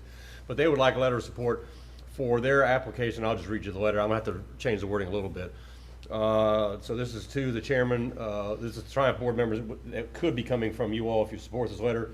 The Franklin County Board of County Commissioners supports, it's my pleasure to convey our board's support of the application to Triumph for the Port of St. Joe Port Authority. The application proposed to dredge the shipping channel that will provide the Port of St. Joe with access to shipping lanes necessary for port expansion, modernization, and increased domestic and international trade activity in the Panhandle, thereby enhancing our region's recovery from the Deepwater Horizon oil spill and Hurricane Michael. Franklin County will benefit from the high-paying jobs of the port and adjacent businesses as the driving time from Apalachicola is less than 25 minutes. In addition, direct jobs and indirect jobs will increase in our county, being Franklin County, as this project will provide the port of entry for the Gulf to Gadsden Freight Logistics Zone, which you all may remember was a 4-county economic development strategy linking the port and basically I-10 through Franklin, Liberty, Gadsden, and Gulf counties. We are supportive of this application and benefits to provide to all our citizens and the community overall. Sincerely, Franklin County Commission. So if you're interested, I'll revise this to make sure that they know we're not giving them any money, but we are giving them the support and enthusiasm that this project deserves. Yeah, I'm fine with supporting that because, listen, it might not happen probably definitely in the next 2 or 3 years, but I do think eventually that freight logistics zone will be a reality. One of the things that's also been a holdup in it is between Panama or Tallahassee, I can't remember off the top of my head, but one of them, I think it was Panama City, one of them had at their airport had an international freight designation, the other one did not. So we were waiting on the other one to get it because Tallahassee has it. That's the only way that would benefit our airport. You know what I mean? Has to be one that's, whichever one was closest to us by air. But anyway, I think that logistics zone is still a good thing, and I see it as a step in the right direction. And just to let you know that there is reality out there at St. Joe. So last night's news, there was a Staten Island ferry has been pulled into the port of Port St. Joe to be rehabbed, and that's the beginning of a long connection with the Eastern Shipbuilding. And so there are jobs going to be created there, and then we hope people in Franklin County will benefit from those. So yeah, I think that St. Joe is beginning to see a revitalization after the mill went down all those decades ago. I think it's beginning to start. So is that something we need to vote on to do? Yes, I mean, you'll need a letter from you all. Let me ask you something before you do this. Is it possible that they give, if they have an overflow, now they got deep water in St. Joe, we got deep water in Carabel. So if they have an overflow, can't they throw us a bone? Well, I don't know that St. Joe would ever say they're going to have an overflow because they want all the jobs they can get. Okay. But I understand what you're saying. The thing is, yeah, I mean, I certainly I'm not going to speak on behalf of the project because I don't know enough. But the problem will be, you know, these are big, expensive boats, and wherever they tie up, there needs to be a lease associated with it. They're, you know, these are big projects. So could Carabel benefit from that? Yeah, but Carabel will need to have the facilities necessary to bring one of these things over there, and that's the city of Carabel. Whether there's any public land that they have that's available or not, I don't know. I mean, but the boats should be able to get in there, right? Yeah. I have no idea of the depth necessary, Commissioner. I don't know.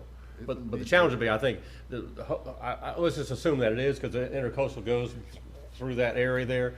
But the challenge, are there going to be mooring facilities available to? Yeah. That's the challenge. I don't know about that. But you know what? Just a thought. Yeah. And Mr. Chairman, here's another thought, potential compliments here.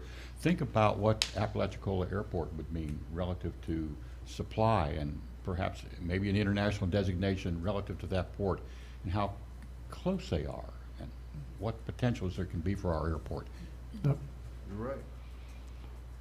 A lot of potential. So, Jessica, we're still needing to vote on this, correct? Yeah. Or no? I don't think we have a motion yet, do we? No? Okay. That's why I asked. I'm sitting there thinking, we have to vote, and I'm saying, I don't know about that. Chairman. Yes, sir. As everyone in the room remembers, when the paper mill was going and Arizona Chemical was going, there were a lot of jobs provided to the people of Franklin County. And we're hoping that this turns the same way, so I'm very much in support, as long as we don't have to give them our money to do it, as Alan stated. Other than that, I'm in support of it, because it could bring jobs to us, and as Mr. Boat's talking about the airport, we've been dealing with the Port of St. Joe for many years when it comes to economic development and what the rail lines products could come into the Port of St. Joe, move across the airlines. There's money available to rebuild the railroad line, excuse me, and there's money available to rebuild those railroad lines, but they want jobs to be produced before they invest $5 million into building Apalachicola Northern Railroad. Having said that, there's always been talk of, if there's other things, products need to be assembled and then flew out, that would happen in Apalachicola Airport. So these conversations have been going on for years, and you know, the wheels of progress turn slow sometimes, but we're hoping that this will happen. And I'm very much in support of it. With that, I'll make a motion that we offer the letter of support that Gulf County is requesting. We have a motion by Commissioner Parrish. Second. Second by Commissioner Bolt and Commissioner Lockley. Any more discussion before we vote? All in favor? Aye. All opposed? That's unanimous. We support them, sir. Thank you. Yep. So now I think we've met the time criteria. We can go back to the public hearings. Is that correct? We can, Mr. Chairman, Okay. if I may proceed. Yes. Commissioners, this is a public hearing to consider the adoption of an ordinance amending your current ordinance on public boat ramps.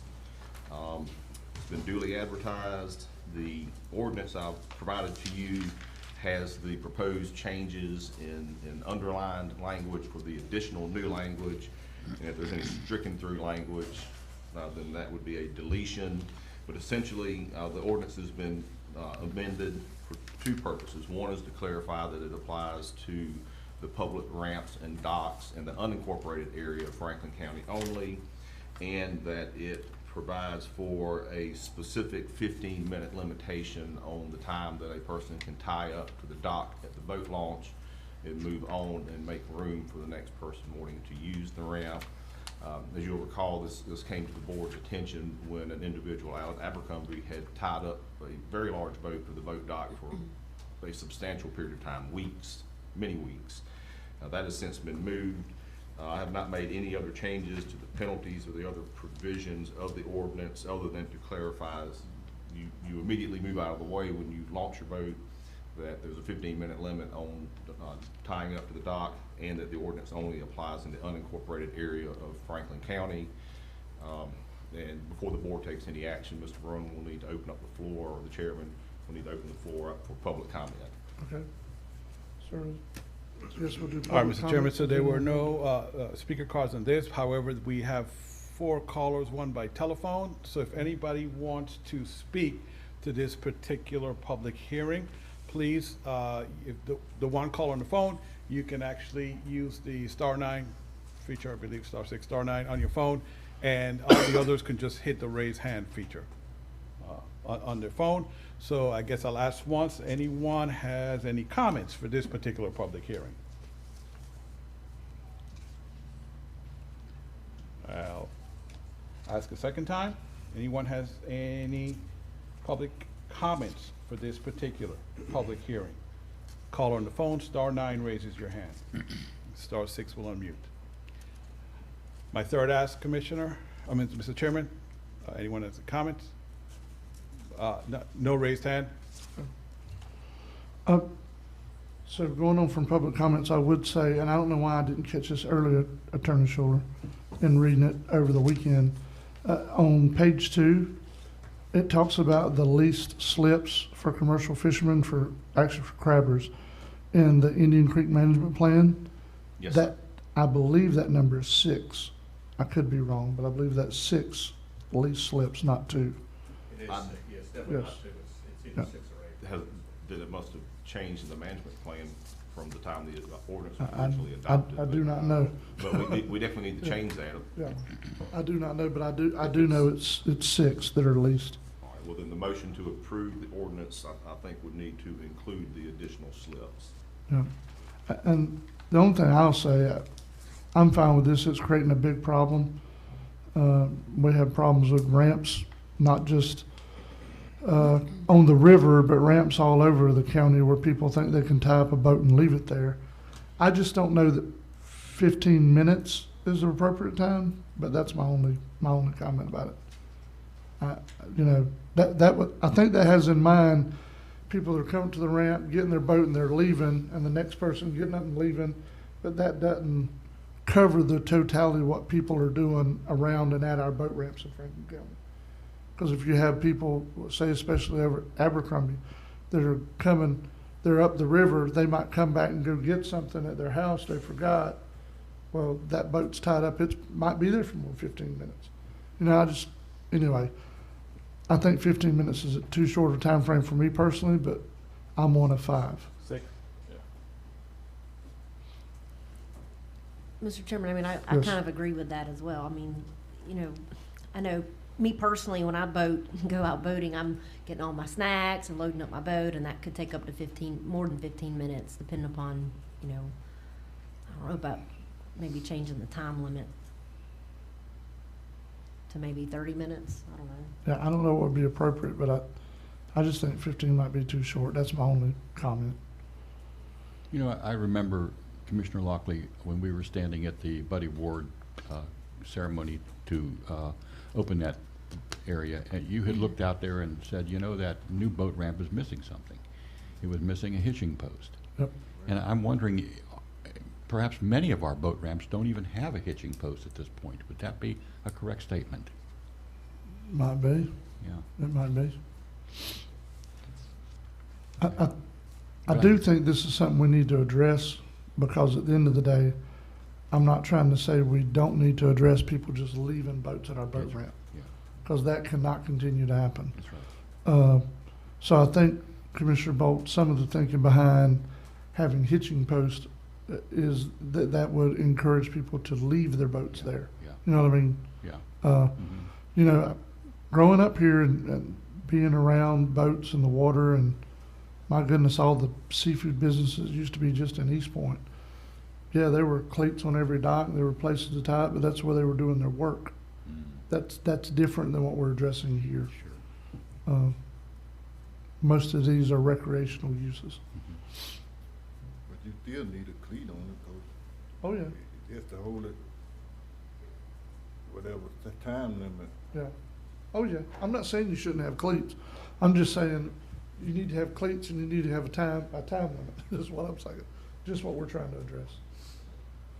It don't take nobody no 15 minutes to pull a boat out. But like you say, this stuff, really this thing can, I mean, if you there and you forget something, people should work with you. Yes. But, especially if you standing, if somebody say, well, she gone, or you tell somebody, I left something, I'm going to the house, or you left somebody there by the boat. Yeah. Well, that's understandable, but to go and just go and stay all day, now that's what we trying to avoid. Right. Yeah, Commissioner Locke, I mean, it's almost a cultural thing. I mean, and I went to high school down in Key West and lived down there for a little bit. And, you need to be ready to launch your boat. Your gear needs to be in the boat, not in the back of the truck, where you then, when you get to the ramp, then all of a sudden you're loading everything in the boat. You need to be ready to go. You launch the boat, you pull out. I mean, it's a cultural thing that, well, we're going to spend all day getting ready. No, let's just do it. Mr. Chairman, unless you're a woman. Because you need a lot more supplies. I mean, I know I'm the only woman on the board, but there's a lot of stuff required when you're a woman. Put everything in the back of the boat, Alan. It's going to blow out on the way to the ramp. Yeah, anyway. I think that the valid thing is, yes, there does need to be a time frame, because if you put a time frame, then it can't possibly be left overnight. I think that's what we're trying to avoid. We're not, I don't see us as a board taking a stance of, we're gonna have somebody coming and checking the clock every quarter hour to make sure you've not been at a ramp or you've been there too long, or, I don't think that's the spirit of what we're trying to do. But, Mr. Chairman, I'm the one that drafted the 15 minutes, so let me just weigh in with what my thought process was, Okay. so the board can do whatever it will.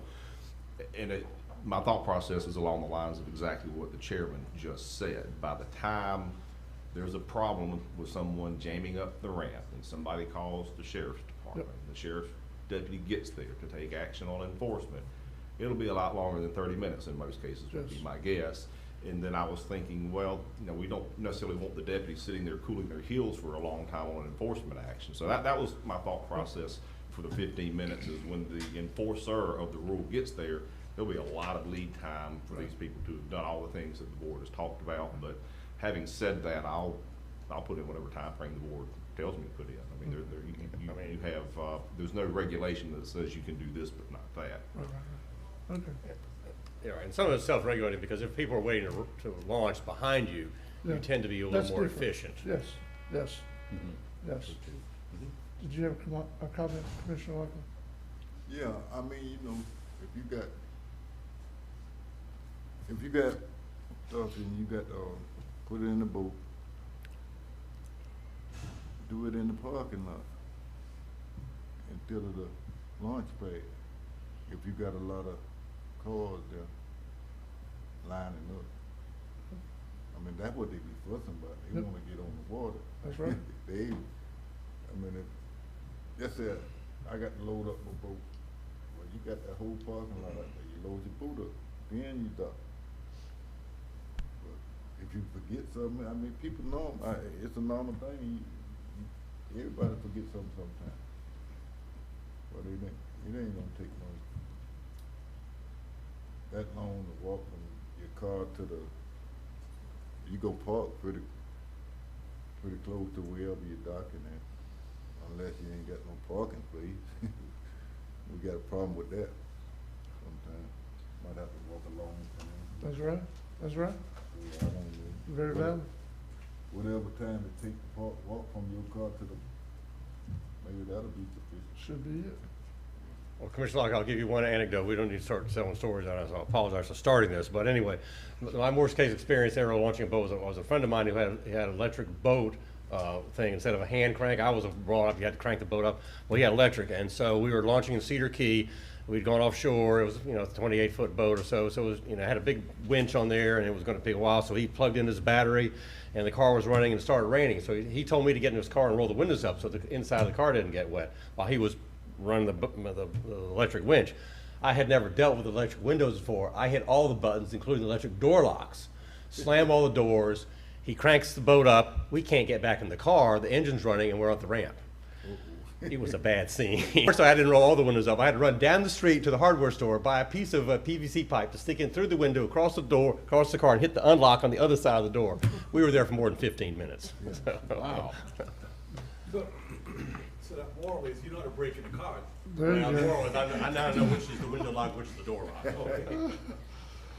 Yeah. All right. Mr. Chairman, I would Yes. humbly suggest to the board that activity is not something we can regulate in an ordinance. No, nor should we try to address that. Fix something, right? And I'll also say, for the sake of the public, who we serve, this is not, even if we put a time frame of 30 minutes or an hour, I don't think the board's stance is we're going to be sitting here just waiting to crack down on somebody for being, overtime at the boat ramp. I don't think that's what we're trying to do.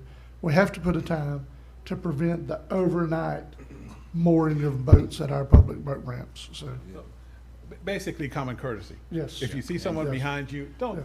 Yeah. Yeah, Exactly. move on so they can get their boat launched and Right. come back afterwards. Right. So that's a little discretion. So, Yep. so you guys gonna go 30 minutes, an hour, which That's pleasure of the board. I'm good with any hours too long? time. I just think 15 is too short. Okay, can we shoot for 30 and then see how Works for that me. works out? We can amend it if we have to. We're about to find out. Goldilocks time. Okay. Pleasure of the board. 30 minutes. All right. Commissioner the Bolt, ladies time. is that in the form of a motion? That's a form of a motion. So you're going to approve amending this ordinance and adding, there'd be a 30-minute time frame. Sure. Okay? Good. And the increase to the slips. Yes. Yes. And the wording.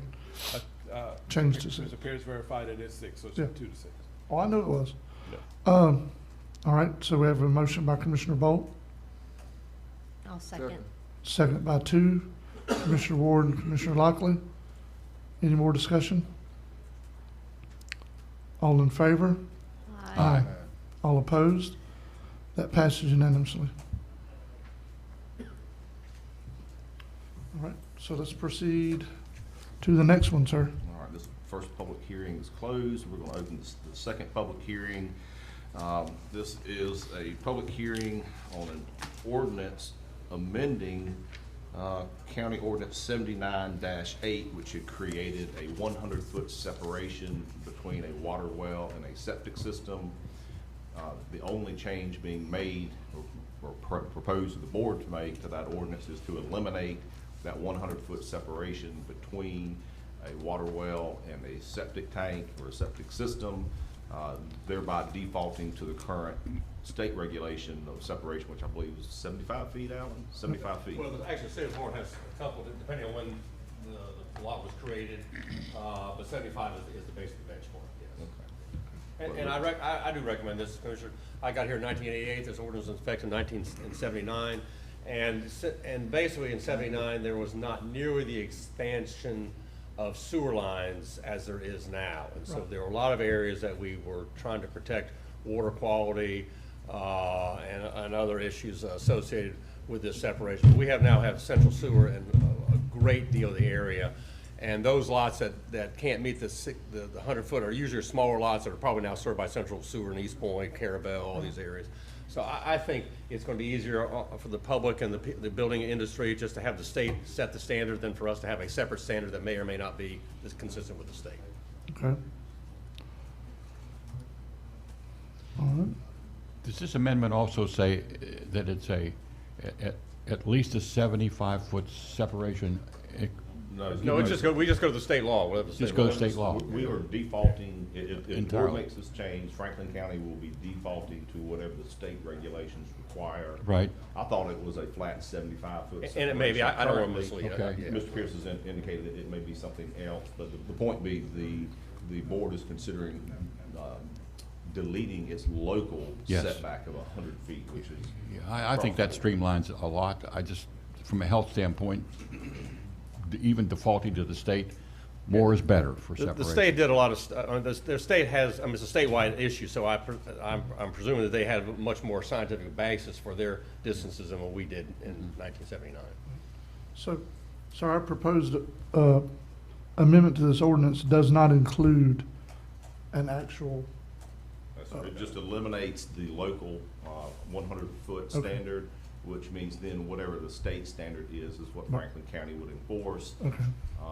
And at this time, it would be appropriate, Mr. Chairman, to open the floor for public Oh, comments. yep, that's correct. All right, Do we have Mr. Chairman? Public comment, sir. All right, we have 3 phone callers in addition to, 2 more phone calls, I'm sorry, to addition who was there. If anybody would like to speak on this issue specifically about removing the ordinance 79-8, establish standards for septic tank. This is between septic tank and water wells. I ask you, if you're on your phone, you hit *9 to raise your hand. And for other callers who are logged in, please just hit the raise hand feature. Any public comments on this? Asking once. Ask a second time if you're calling in, *9. If you're on the phone, raise hand feature, asking twice. Final ask, any public comments on this particular ordinance? Mr. Chairman, I see no raised hands on this item. Okay. Yeah, Commissioner Bowe, so we're just streamlining, because it has been a problem in the past, speaking on behalf of the building department. The state of Florida Health Department, this is a local ordinance, and sometimes they would not, there was confusion, so this makes it a lot easier for the health department to issue their standard public tank analysis and permits and all that kind of stuff. Pleasure of the board. So move. We have a motion by Commissioner Ward, Second? second by Commissioner Bolt, to accept these amendments and adopt this ordinance. Any discussion before we vote? All in favor? Aye. All opposed? That's unanimous, Jessica. Mr. Chairman, that concludes the second of 3 public hearings. With your permission, I'll move forward with the 3rd public hearing on the animal control ordinance. Yes, sir, go ahead. All right, this is a public hearing on proposed amendments to the current animal control ordinance. I have provided to the board an executive summary of those changes. I can go into and read those changes into the record if the board likes, but at this time I would suggest that Mr. Morone request any public comments on these proposed amendments to the ordinance, or if you like for me to, I can read through the bullet points on the executive summary. Well, we do, I know for sure we have at least one public comment because we had someone turn on a public speaker card. But, we lost Mr. Morone. yeah, I think we're waiting on Mr. Morone to get back. I don't know how to raise any hands, so. Yeah, that's all good. We'll wait on him. We'll wait on him. I'm sorry. Okay, well, That's okay. Mr. Bear, but Yeah, I know Ms. Mel Kelly wanted to make a comment. yes, and I'm saying she would be first, Commissioner, because she Yes. did, in fact, Yep. fill out a card. So we ready for public comments? Yes, sir. I'm sorry. Okay. Yep. I'm going to, and it takes a second, Commissioner. Yep, and I'm sorry, I said Ms. Mel Kelly, Commissioner Kelly. Commissioner, that's right. Yep. And she is unmuted. Commissioner Kelly, I think you're unmuted. You go ahead. Thank you, Commissioners. Good morning. I'm sorry, ma'am. I should have said this before. You have state your name for the record, and then you have 3 minutes to address the Board of County Commissioners on this issue. Good morning. This is Commissioner Mel Kelly from the city of Carabel. I understood I only had 1 minute, Michael, so this will be brief. Thank you. Good morning, Commissioners. As to the changes in the animal control ordinance, I ask, how much more will you charge taxpayers on St. George Island who are some 12 to 15 miles from the animal control site? And how much more will Lanark taxpayers pay, since they are 20 to 25 miles away, and St. Teresa taxpayers at 30 miles, and Alligator Point taxpayers at 40 to 50 miles away? And will a sheriff's deputy in those locations be expected to wait for animal control to leave his East Point job site location? Why are the cities closest to the animal control site being charged extra monies for service? Thank you for allowing me to make this comment. Mr. Chairman, Yep, go might inform Ms. Kelly she actually has additional time. I that's don't fine. want to think she was shortchanged if we take any other comments fine. here this morning. Commissioner Kelly, and if you'd like, you do have 2 additional minutes. It's 3 minutes per caller. I'm sorry, I thought you heard me in the beginning. No, I did hear you, Michael, but somewhere I read that it was only 1 minute, so that was the statement I prepared. Okay. I do appreciate any extra time, but I made the point. I feel that the cities of Apalachicola and Carabel are being penalized in this effort, and I fail to understand why that is happening and what the thinking is of the commissioners who are requiring the cities of Carabel and Apalachicola to pay extra money for animal control services, which are being provided under regular taxation amounts to the rest of Franklin County. Thank you. That's my comment. All right, ma'am. Thank you so much. Is there anyone else that has public comment? Yes, someone else just raised their hand, and we'll allow them to talk. That's phone number 227-5536. Good morning. State your name, same name for the record. You have 3 minutes to address the Board of County Commissioners.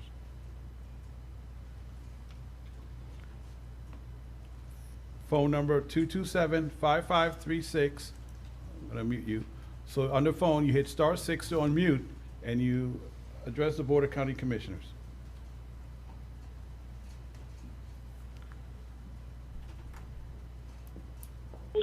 There we go. All right, you're unmuted. Go ahead. Now, this is Murray Harrison, a resident of East Point. I'm speaking in favor of the ordinance. Read it appears to have been copied from a larger municipality, but my property is at 135 Daisy Street, and the adjoining neighbor has a number of bulldogs they won't control that invade my property. We've had no luck with animal control with the neighbors, and I just hope we will seriously consider this and not defer it, because I have a party attempting to buy the property, and part of it's contingent on getting this. There, I guess, 4 bulldogs and other dogs, etc. But I've read this, and it appears to cover all the things. I know there was a problem of funding from the discussion a month ago, but I hope sincerely that they will deal with this. I'm a real estate agent, a former bank president, blah, blah, blah, oysterman, and love Franklin County, but it really is a hindrance not to have it appears to me to be a dog catcher with enforcement authorities, and understand sort of the part about the sheriff being there, but maybe there'd be some discussion on that. Thank you very much. I'm in the P&Z department. They've been kind enough to let me use their facilities, even though this is my cell phone. Thank you. Thank you, Mr. Harrison. All right, sir. Thank you so much. I have another raised hand.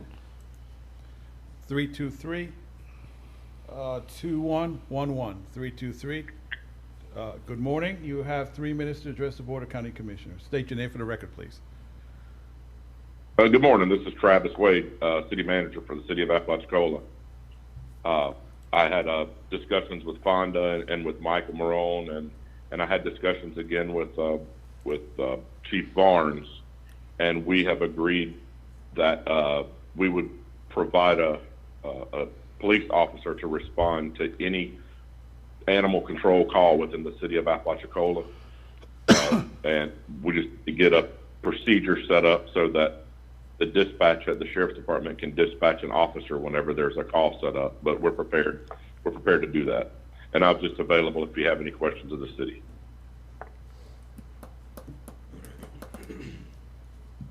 All right, sir. Thank you very much.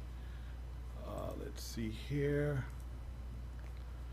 If anyone else would like to speak on this issue, please, I ask that you either raise your hand on your smart device or *9 to know that you want to speak. Once,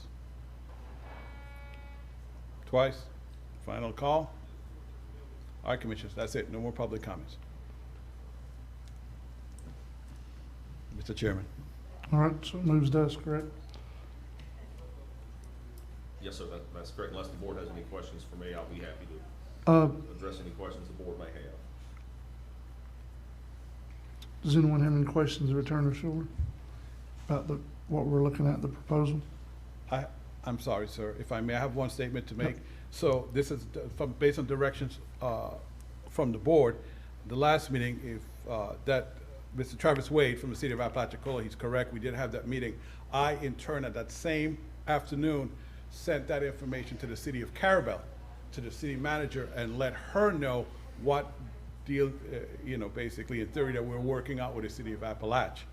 So I got an email back yesterday, maybe midday, mid-afternoon, or late morning, I'm not quite sure, saying that they would add that to, she would add it to her agenda, to her report for their Thursday meeting.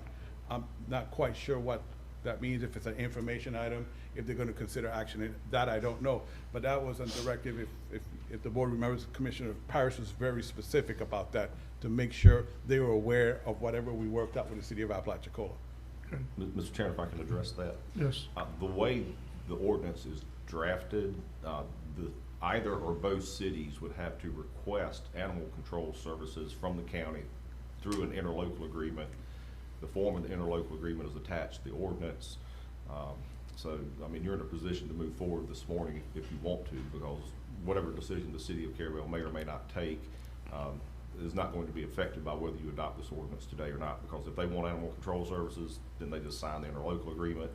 And if they don't, then they don't request animal control services, and they therefore would not enter into an interlocal agreement. Okay.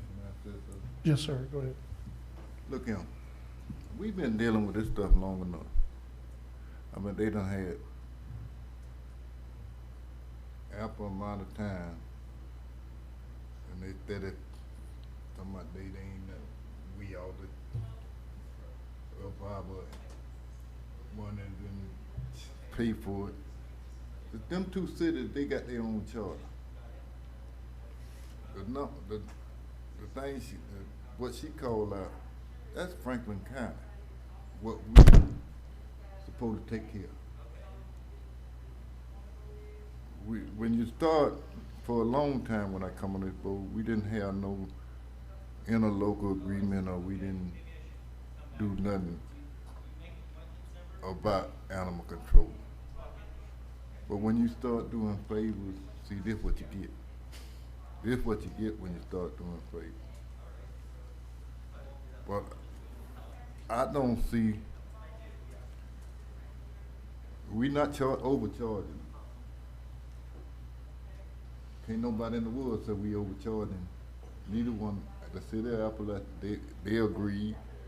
And I don't see why the city of Caribbean not agreeing. I mean, look, what, $3,000? $3,500. $3,500.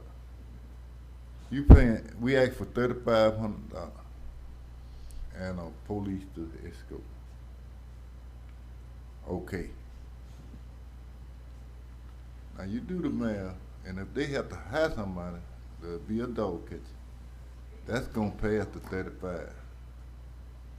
They got to house them dogs. They got to find a place for them to stay.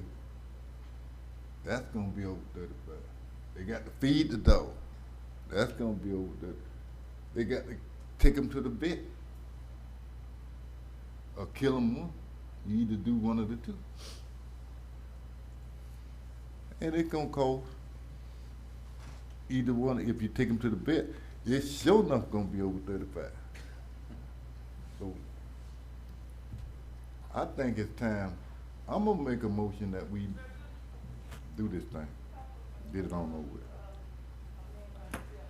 That's my motion. We have a motion by Commissioner Lockley, Second with comment. second by Commissioner Parrish. Go ahead, sir. Commissioner Locke, I agree with your assessment. Originally, we asked for $7,000 from each city. That was with the proposal of hiring a new officer. Okay, if each city paid $7,000, that's $14,000. We all know that a starting offer salary is $25,000. Right. All right, and you got a benefit package on top of that, which is about $7,000. If you hire a new officer, now you got to have a new vehicle. Mm-hmm. Now you got to put gas in that vehicle for a solid year. And all of this would have to be paid for by each municipality if they choose not to enter into this interlocal agreement. So you're talking about $35,000. Well, you're talking about more than that when you buy a vehicle and you put gas in it every day of the week. I mean, it's not like the county was trying to stiff either municipality. Right. We got a problem. We ask for help finding a solution. Yes. And be part of the solution. They don't want to. Sounds like they don't want to be part of the solution. Some people. The city of Appalachia stated that they're ready to move on. So we cut that back to $3,500. Monitor and log every call we get from the two municipalities. And if we get a certain amount of calls, then next year we're going to have to readdress whether we charge more or whether we charge less. If you don't get no calls from either municipality, then we shouldn't charge them nothing. But we don't know because the calls have not been logged properly over a year's time to give you an apple sample. So that's what we're doing here today. As Commissioner Lockyer said, I'm ready to adopt the ordinance. If either city wants to sign an interlocal agreement, we will try to help provide those services, but you must abide by the interlocal agreement, which includes sending a law enforcement officer to these calls. As I've stated months ago, some of our animal control officers go, they're not law enforcement. People get mad because you're picking their animal up. We've had them pick one animal up and put it in the truck. And they walk down the road to get another animal that's running crazy, and they let the first one out of the truck. You can't do your job like that, and they're not law enforcement, so they don't have any. And then people want to jump on them, threaten to jump on them, because they're not law enforcement. There's nothing they can do about it. That's why we requesting a law enforcement officer be sent to the scene. I mean, it's kind of simple. As you said, all the places that were previously called out is unincorporated Franklin County. They have nobody else to call. That's right. They can't call the city of Appalachia or the city of Carabel if you don't live in the city. They're going to say, oh, don't call us, call the county. Well, those are the people that we're obligated and responsible to take care of. If we can assist a municipality, we will. But if a municipality has a problem, they should be part of the solution. That's all we're asking for, part of the solution. You're still not paying the salary of an animal control officer. You're still not making the payments on a vehicle for him to drive to go and attend to these issues. You're still not paying for the detention facility we have for the animals over there. So if each municipality wanted to do their own thing, they'd have to build a facility, hire an officer, buy them a vehicle, pay for the gas 5 days, 7 days a week. It's a no-brainer, and it's a very cheap solution to help be part of the solution to eliminate the problem. I would say this, having extensive discussions with multiple people, and I realize I'm the only representative of this board that doesn't have a municipality in his district. I do understand that and appreciate that. So I will say this. Number one, this is an attempt by this board to help find a solution to a problem where the cities can share, and it's a simple revenue sharing structure. There's been a lot of talk about that. That's all this is. It's not a double taxation. This board has not asked the cities to send out another tax bill to their residents and add on another tax. This was approached before the year that it was 2019. a couple of years ago. When we tried to start it, it was approached before they ever had their budget discussions for that year. We asked them to appropriate that amount in the budget in anticipation of this.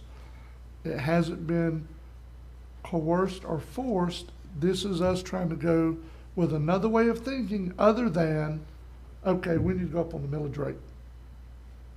It's one or two discussions. You find a way to help pay for it, or you just have a discussion about taking everybody's taxes up.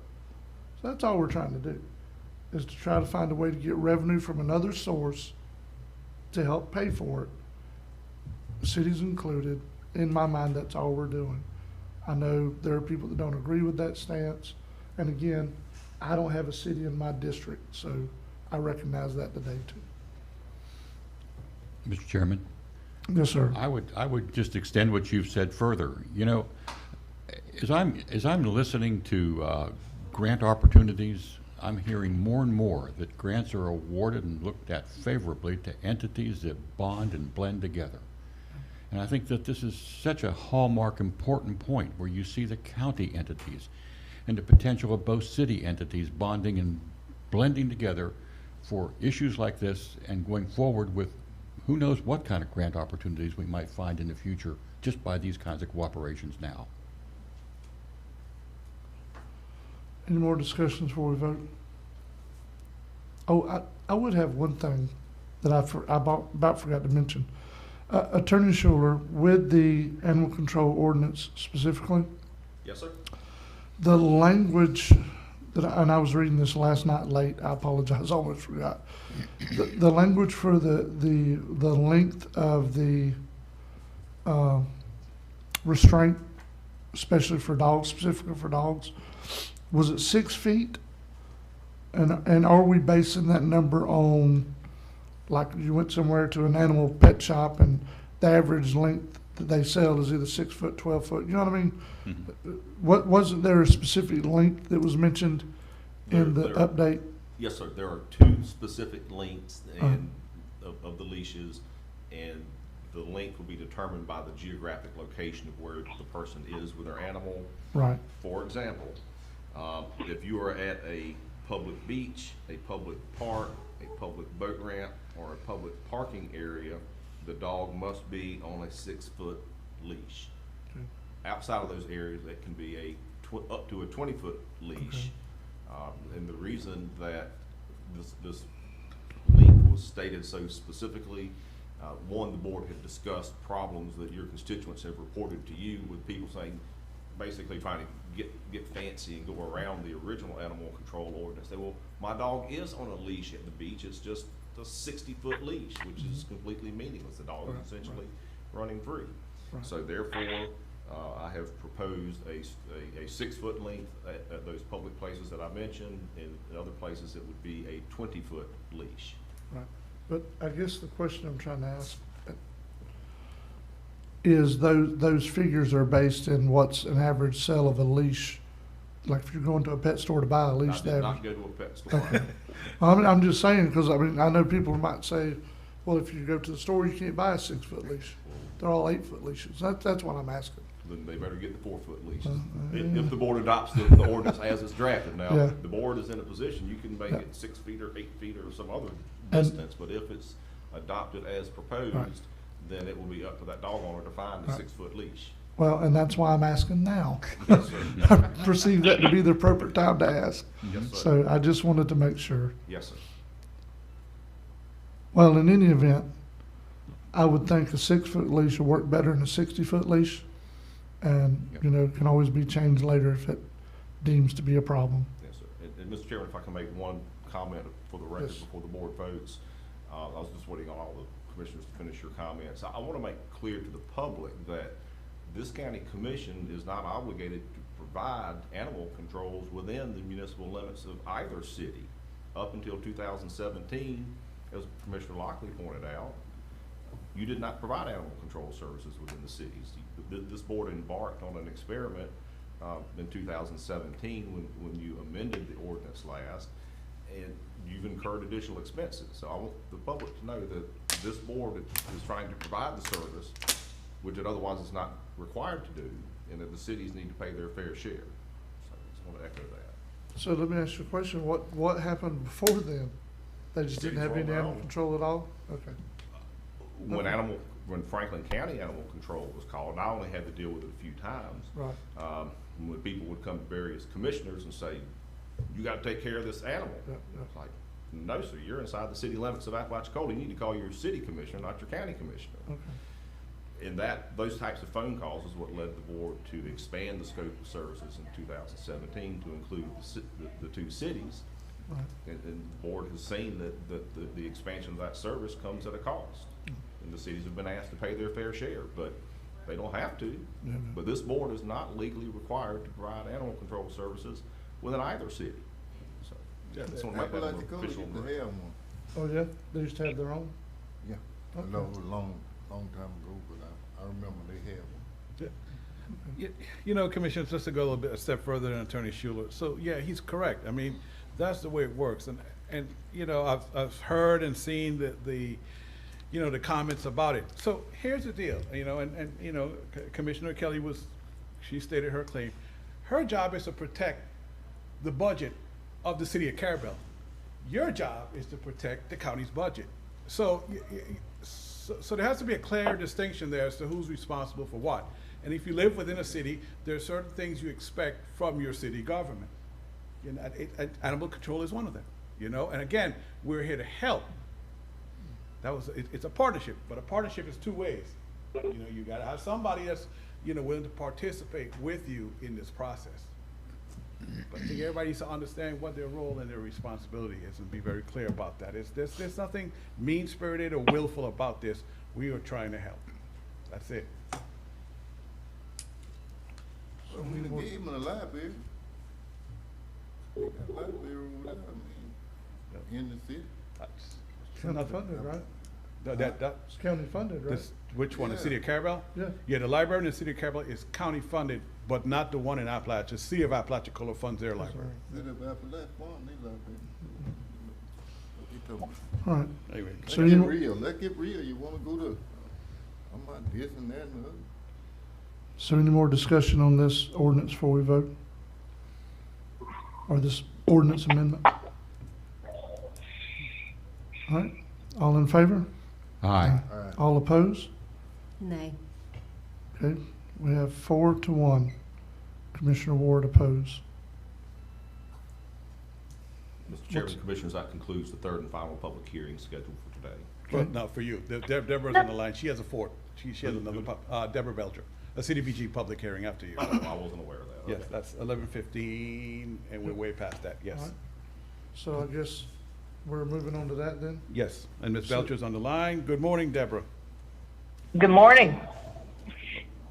So the board has discussed in the past applying for a CDBG grant in the COVID program. And I was on a wild goose chase for the potential to apply for broadband expansion. And the DEO staff confirmed, I think it was maybe Friday or Thursday afternoon, that it would not be eligible to assist a for-profit utility to expand broadband coverage, which is the question I asked them back in December. And they have, you know, that's just, it's not going to fly. So at this point, the board needs to decide whether they would consider anything else, and if so, we need to have a public hearing at this time to discuss options and take public comment on requests that they would have for the COVID CDBG program. So Michael? Yes, sir. Do we have anybody wanting to comment on this publicly? Oh, I'm sorry. Let me go ahead. Is there anyone on the line that would like to comment on the CDBG CV public hearing with Ms. Belcher basically telling us that we broadband is not a possibility to use? Any other ideas or just comments that they may have? So again, if you're on the line, *9 raises your hand, or you can just hit the raise hand feature, or no, that's it really. So I'm asking once. Again, if you're on the line, *9 will raise your hand, or just hit the raise hand icon. The smart device, asking twice. Asking a third time. Mr. Chairman, no raised hands on this particular, no public comments on this particular public hearing. So I'll say this, Ms. Deborah, this is Ricky Jones. I'm not trying to read too much into what you just said, but so you said that they're saying that there can be no money used to do broadband if it is going to somehow enhance a company's ability with broadband internet service in the county. As I know it, I don't think there's any nonprofits doing internet in the state of Florida. So I'm a little lost with that statement. Yes. So okay, if that's the case, how are we yeah, ever going to get any help? I know, it is not, it's just not a feasible thing.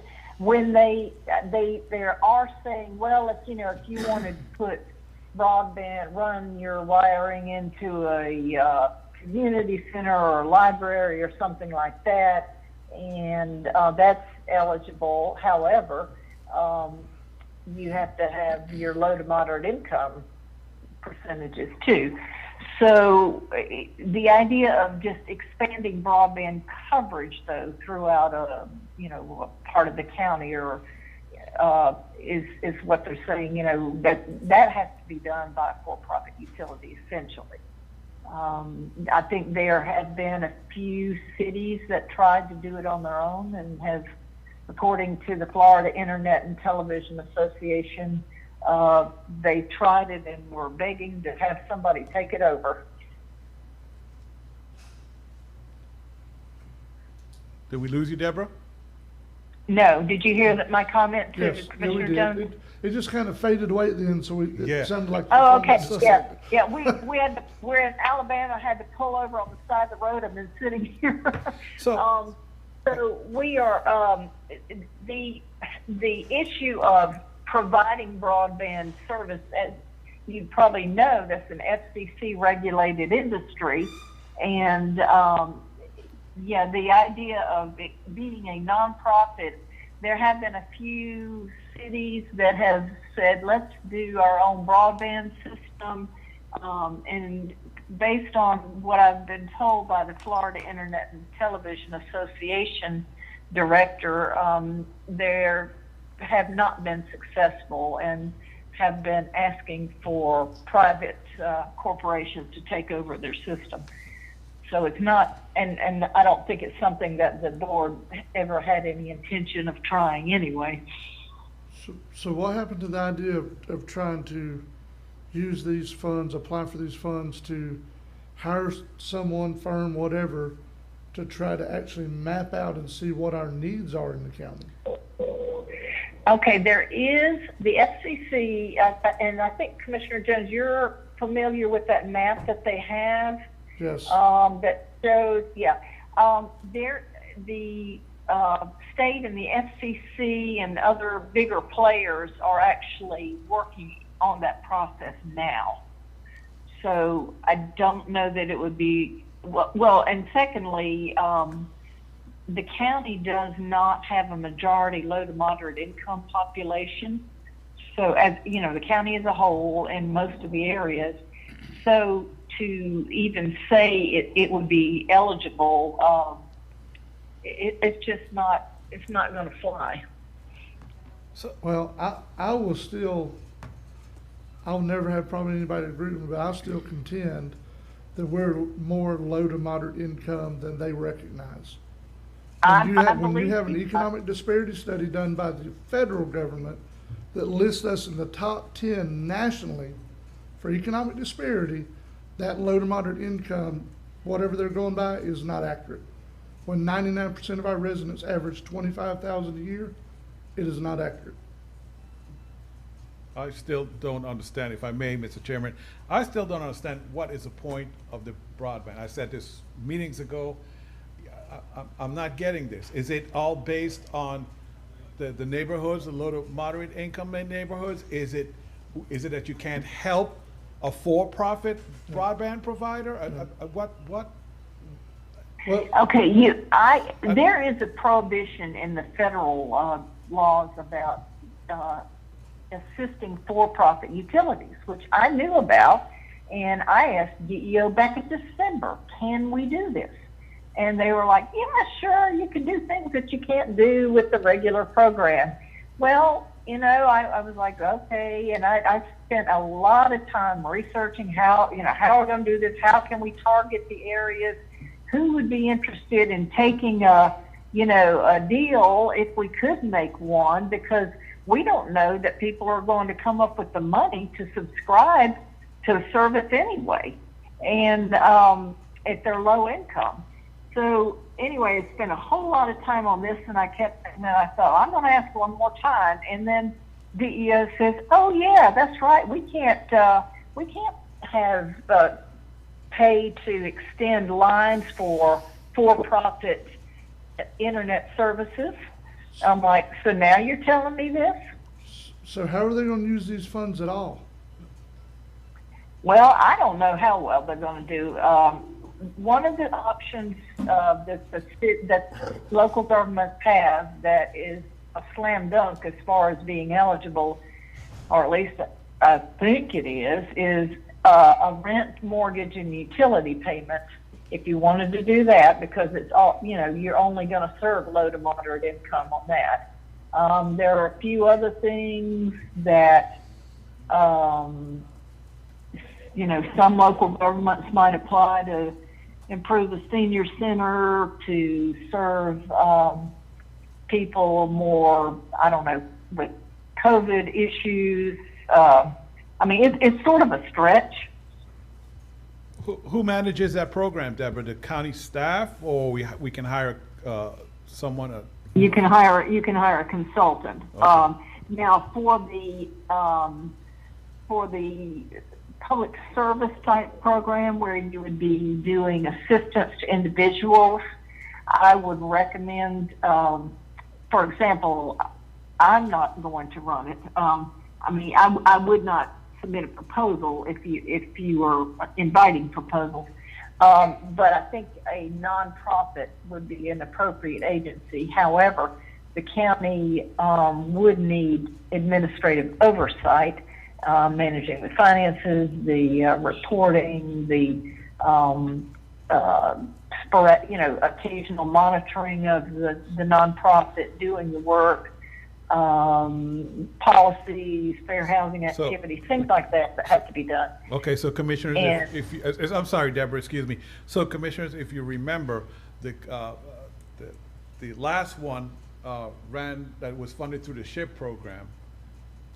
The previous clerk told you that was a nightmare to administer. I'm not saying we shouldn't do it. I'm just warning the board about like Deborah's saying, all the accounting that goes into this and managing that program, and it's not an easy task, Commissioner. Let's be clear and be prepared. I'm sorry, you're going to have to give the finance office some help if you're going to go down this route.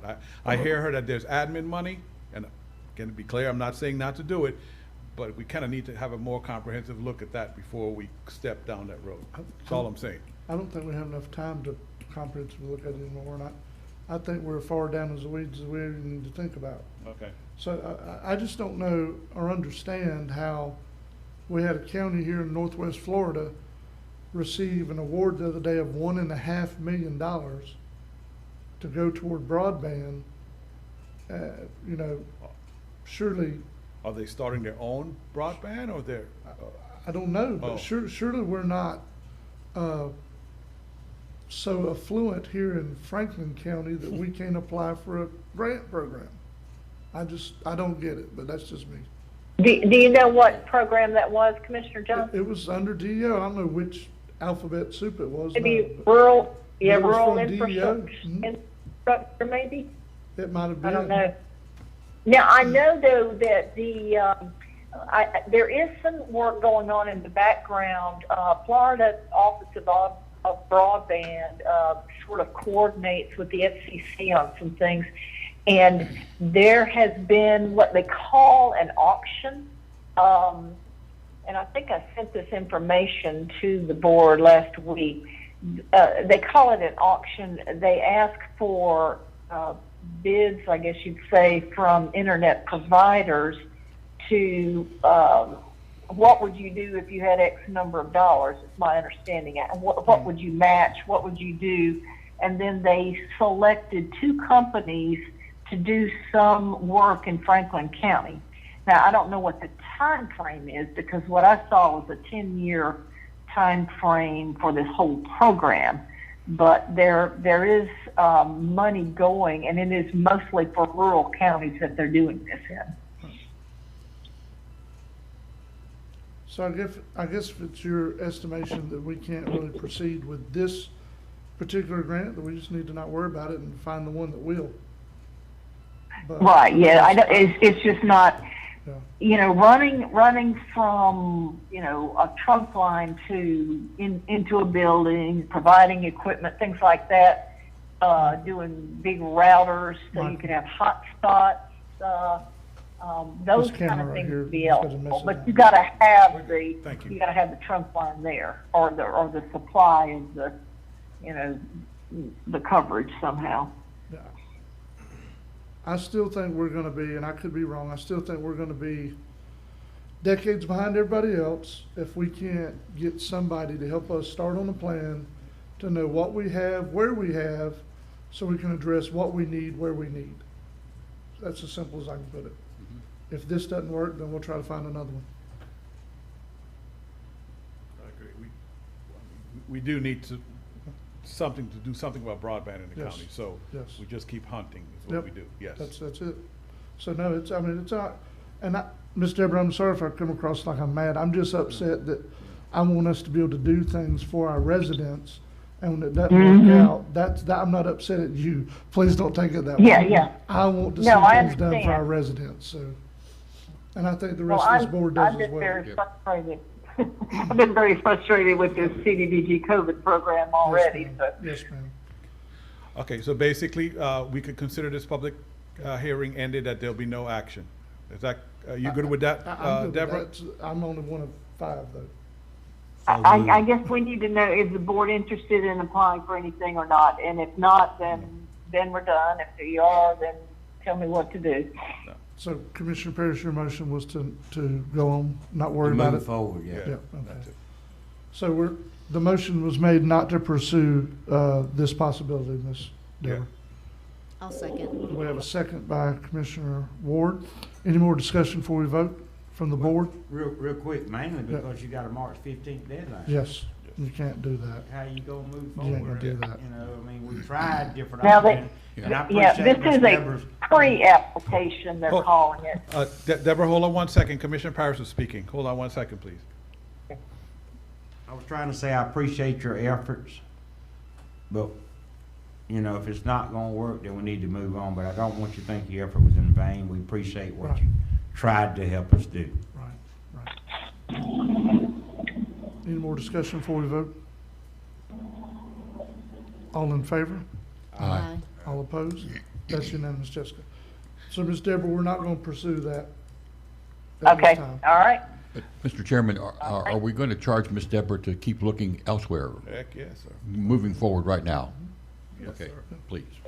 So now, I see there's another thing on the report from her. Is that just informational? Is that something she needs to talk about when she's Yeah, here? Debbie, you want to go ahead and, I'll just read your information item if you don't mind, since you tell me you're on the road. Okay. So what she's saying is that the last East Point Wildfire CDBG mobile home replacements are now underway, with the final one being scheduled for delivery the week of March 1st, that's this week. So by April 30th, 2021, grant expiration date, 23 homes will have been replaced. That's great. All right, so that's good. We did good with that. All right, thank you, Deborah. Thank you. All right, thank you. All right, take care. All right, so All right. now I guess that moves us on to you, sir. It does, doesn't it? So let's skip on, bottom page 7. And I realized when I first put this out there, 579 Ridge Road repairs, it almost looked like, just standing here reading, I'm like, Michael, you're telling everybody we're gonna do repairs to Ridge Road. That I apologize for. And that's why I was asking you that yesterday. Yeah, this is a home project. I'm so sorry, I should have said home. I just don't like using people's name when we talk about some of these grants. If I could avoid it, I prefer to use the address. Anyway, so, Ms. Angela Webster, you all know of Community Action Agency, informed me that repairs to the house at 579 Ridge Road was originally approved for $4,860 for a project by this board. After starting the project, additional damage was found, and there was an issue with the contractor. So Ms. Webster had the home reassessed and requested bids from 3 other contractors. Those bids were submitted to Mr. Steve Patterson, your inspector, for his review and recommendation. Mr. Patterson recommended $21,014.50 bid from Coastline Construction Services, LLC, for this amended project. Community Action Agency will pay $6,886.50 of this project. That should be from their disaster relief funds. That's because some of the damage could be quitted, I think, to Hurricane Michael, and they still had remaining funds in that, so they were able to do that. Therefore, $14,218 will be paid from the donated fire relief funds that Community Action manages for the county. Since this project was already approved by the board and the contractor was ready to proceed, I authorized Ms. Webster to start the project. I need board action to ratify my approval to spend the additional $9,358 on the 579 Ridge Road repair project. So basically, it was just, when they started doing it, it was worse than what they had originally Yes, thought. sometimes, and you guys are aware because of the SHIP program, sometimes when you start, well, Commissioner Lockley, you can speak to that more than anyone else. You pull stuff off and you see how bad it actually is underneath. Yeah. All that heat stuff. You never know. Yes. So pleasure of the board. So moved. All right, have a motion by Commissioner Ward, Second. second by Commissioner Bolt. Any discussion before we vote? All in favor? Aye. All opposed? That's unanimous, Jessica. So my second item is on page 8 to the top. Mr. Ben Houston, District 2's Board of Adjustment member, contacted Ms. Courtney Bankson, your zoning administrator, and stated that he was interested in serving on the Planning and Zoning Commission when there was an opening. Coincidentally, District 2 Board of Adjustment member, Ms. Kay McCord, stated that, no, I said that wrong. That's right. I'm sorry. Ms. Kay McCord was your Planning and Zoning member, stated she no longer wanted to serve as a P&Z member. Ms. Bankson talked to both Mr. Houston, and Ms. McCord, and they are willing to switch boards is approved by this board. So basically, to clarify my misstatement there, Ms. McCord will go to Board of Adjustment, Mr. Housen will leave Board of Adjustment and come to Planning and Zoning, both still representing District 2, Commissioner Bolt's district on those boards. It's So a moved. switch. All right, we have motion by Commissioner Bolt, A second. second by Commissioner Ward. Any discussion before we vote? All in favor? Aye. All opposed? That's unanimous. The gubernatorial appointment term of the district medical examiner in District 2, which includes Franklin County, will expire on July 1st, 2021, this year. The Medical Examiner Commission will consider recommending to the governor, the incumbent, Dr. Stewart, or other qualified candidates for this appointment, and is asking for the board's input so an informed decision is made. There's a reappointment ballot form that I will submit this afternoon. Does the board have a favorable, unfavorable, or no opinion at all on the quality of medical examiner services provided by the county? That's the three choices you actually get on the form, and there's a little block for comments. Everybody had a negative experience, any complaints with the medical examiner office, Tallahassee? Any positive complaints, or just no opinion? How's We're the good? sheriff think? Is he okay Yeah, on that's all what I was that? gonna ask. I'll give the sheriff a call. That's a good idea, Commissioner Bolt. I'll give the sheriff a call before I fill out the form, Okay. okay? And I'll let you guys know what he said before I send it. I They- don't mess with them people. They probably had more interaction with them than anybody else. The sheriff's department probably has more interaction than anybody else with the medical examiner, I would imagine. Yes. So- Do y'all really heard what Commissioner Lockley said? Yeah, I heard Yeah, it. It's all- he doesn't mess with the medical examiner. All right, so do we need to take any action other I than that just direction? need some, no, I don't need a motion. I just need to make sure, if you guys are good, I'll ask the sheriff and I'll, let you guys know this afternoon what he said, and I'll send it for me, okay? Everything else on my, report is informational. I will ask the chairman to speak to the meeting we had with ARPC about the code enforcement, what they plan to do besides what's on here. Oh, no, I'm sorry. Let's, actually, let me read through some of these. So, the Armory status. In anticipation of the board's consideration to open the Armory for events within upcoming months, Ms. Baxton and I will sit with the Department of Health staff to create protocols and regulations that will be part of the rental agreement for the Armory. If board members have any specific concerns you would like included or addressed as part of those protocols and regulations, do not hesitate to let me know.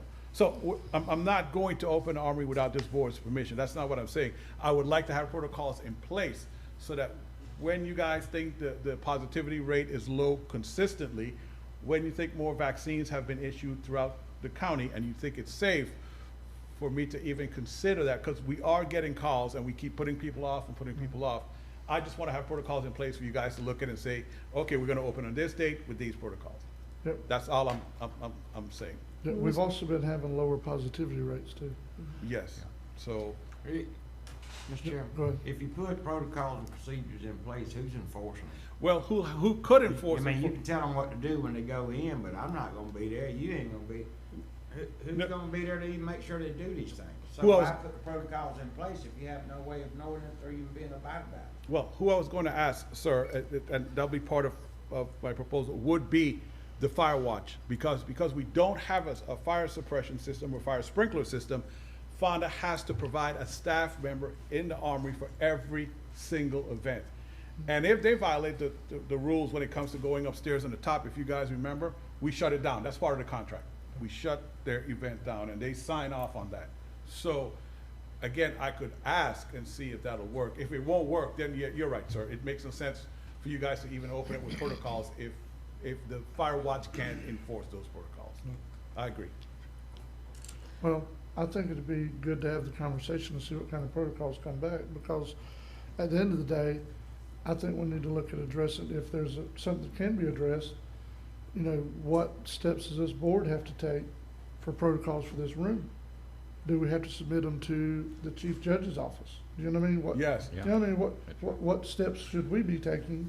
So if there is a protocol that can become up, you know, hashed out, we need to know that. And if you guys remember, I can't remember how many meetings ago, I did ask, anytime any of you think at some point you want to discuss opening back up the room, you got to give me a little heads up, because again, you are right, Mr. Chairman, I need to bring protocols to this board for you to approve Are they going to sit on the seats where the check marks are? You want to change something? You know, you remember I talked about everybody having a mask? We're going to put a temperature check at the door. We're going to put the hand washing station there. Again, yes, sir. So I would just be need a heads interested up to from you see guys. how when you plan this to do that. conversation goes, what protocols they think would be needed there. Before you talk about, Right. okay. I'll bring them back as soon as I long as we're talking can. about protocols, we can maybe piggyback off one to use on the other is what I'm saying. Okay. Mr. Chairman, I was gonna add that too. I think, Mr. Morone, if you can talk to them about the armory, what it would take to get, and again, I feel like we should open the meetings back up to the public. Granted, it's safe and we could do it, Okay. so that we don't infect anybody, but Yes. like I said, there's meetings across the state that are being held with public present. We've got some hearings coming up that I feel like the public should be present at. So I guess you can incorporate that conversation. I will. When we sit and talk to them, I'll have them give us for both, because it's different. You know, having a wedding reception and having a public meeting Oh, yeah. is two different things. So yes, it'll be, I will. I'll bring that back to you. Mr. Chairman, Oh, sorry. while we're on the subject with regard to the Armory, is it appropriate to get an update on some of the funding that we're still looking for finishing the fire suppression in That that actually facility? went to the next, I seen it on the Senate tracker bill. Yeah, It moved to their general appropriations considerations okay, Yes, and just yesterday. good. And USDA, on the other hand, we have two requests, two different people. Yep. USDA is always working, because they've been contacting Mark back and forth, Okay. contacting, who's our lovely architect? Emo. Attorney Schuler. They've been, contacting Emo too about that. So yes, I'll bring that back. And I'm glad you brought that up, because what I don't want to do is open the armory for a month and then have to close it back Yep. to install the sprinkler and the fire suppression system. That makes absolutely no sense. So yeah, we're trying to make sure everything is on the same timeline. You know, we might as well wait. If it's closed, let's leave it closed until we get there. I just want to have stuff in place, okay? If we get that funding. And before the chairman goes back to my number one item, the Brewfest, they postponed they had to postpone their date again, or they decided to.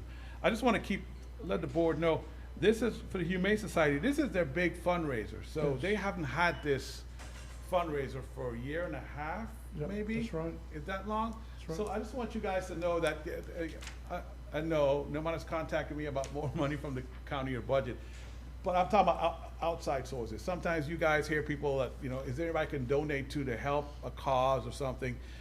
Kind of put them in the direction of the Humane Society, because they're hurting because of this, not having this fundraiser. Okay. Okay, Mr. Chairman, I'm through. Well, I did want to just share with the board briefly the meeting that Michael and I had with Mr. Crisarito, Executive Director of ARPC, and some of his staff people about the workshops potentially to be held to receive citizen input on code enforcement in the county.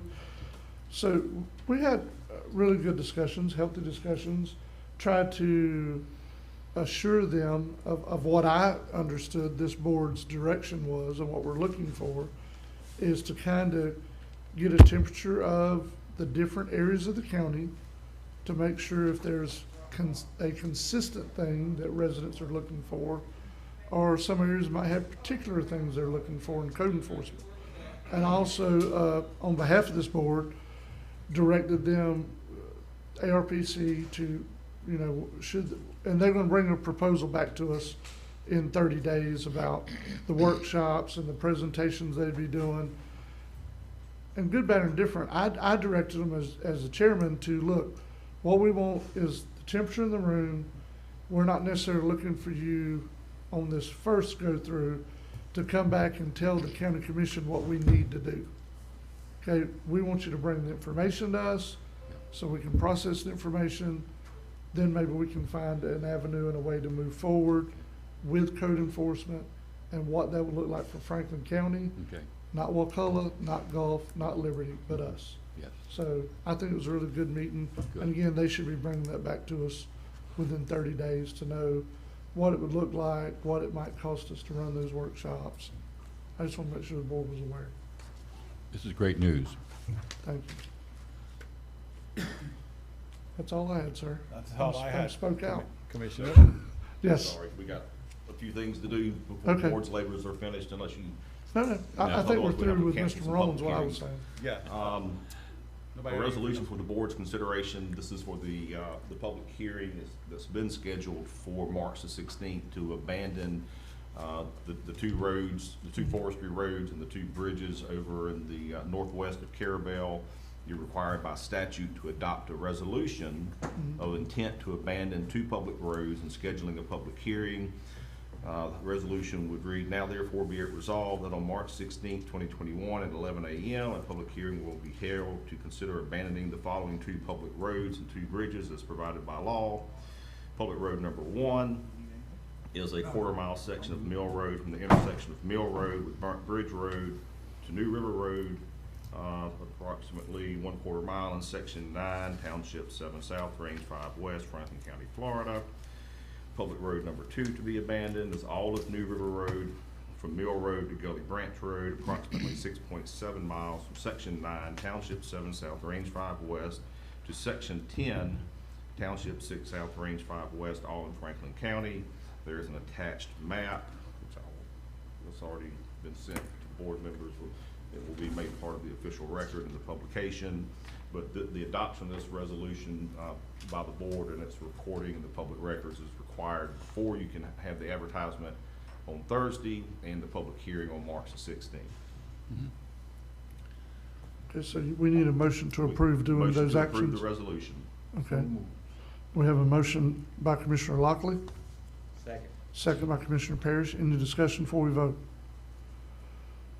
All in favor? Aye. All opposed? That's unanimous, Jessica. Carry on, sir. And just so the board knows, I sent out the notices for these two public hearings last Friday. I'm still waiting on getting some confirmation from the paper about the ads being in the paper, so hopefully that will all work out. The next item is a renewal of the county court probation services contract. The county judge's office and the probation service officer have both informed me that they have agreed to the form and content of the extension of the current contract. I don't believe there have been any changes made, so this is an extension for a 1-year period per the instructions of the judge. So I would ask for board action to approve the 1-year extension of the county court probation services contract. So moved. We have a motion by Commissioner Lockley, Second. second by Commissioner Ward. Any discussion? All in favor?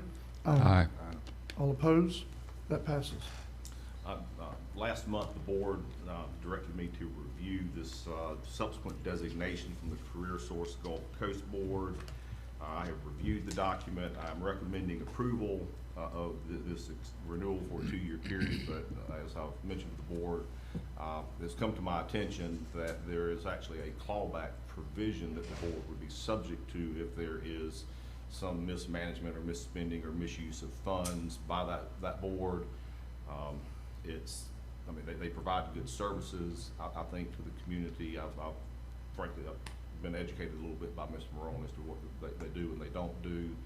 But I was concerned about the clawback and want the board to be aware of it, because really, although you have members on the board, it's really not what I would consider a local board that you actually have any meaningful control over. But I am recommending renewal because they've been around a long time. We've never actually had a clawback, but it's something I thought the board should be aware of. And subject to that, I know Ms. Kim Bodine is on the line. She sent me 2 emails during the meeting. One she wanted to speak and one she didn't. So Mike, if you want, at least. See if Ms. Kim wants to speak. Just ask her if she has any comments that she wants to make to the board and give her that opportunity.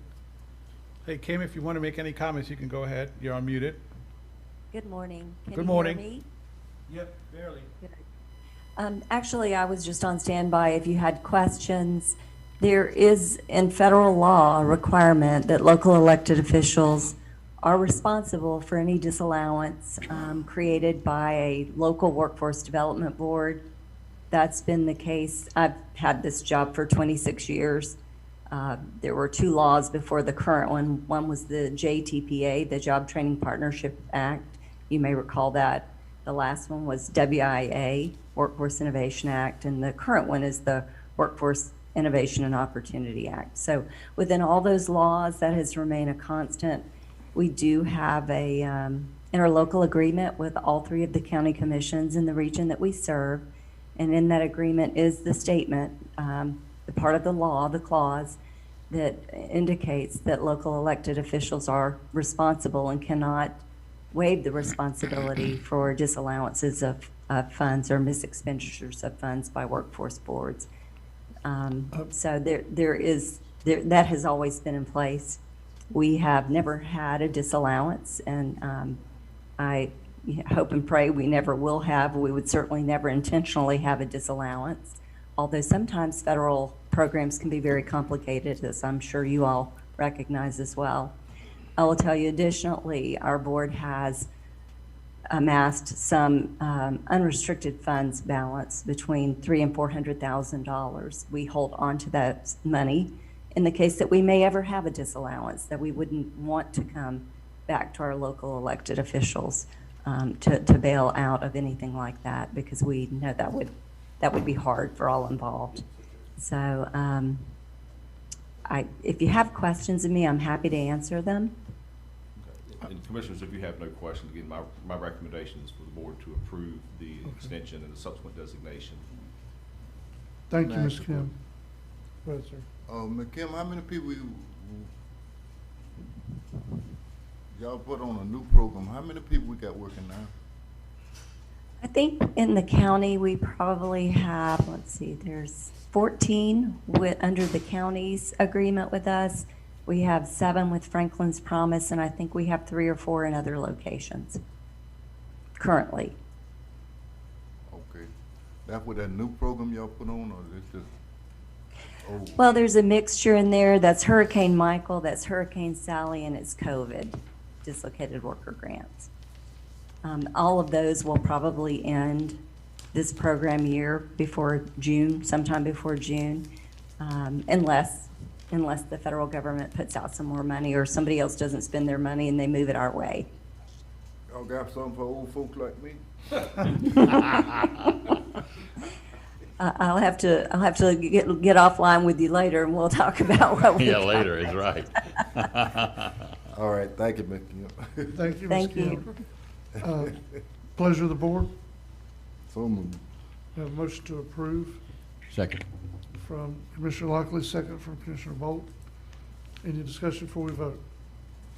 We're renewing this contract for 2 more years. Yes, sir. All in favor? Aye. All opposed?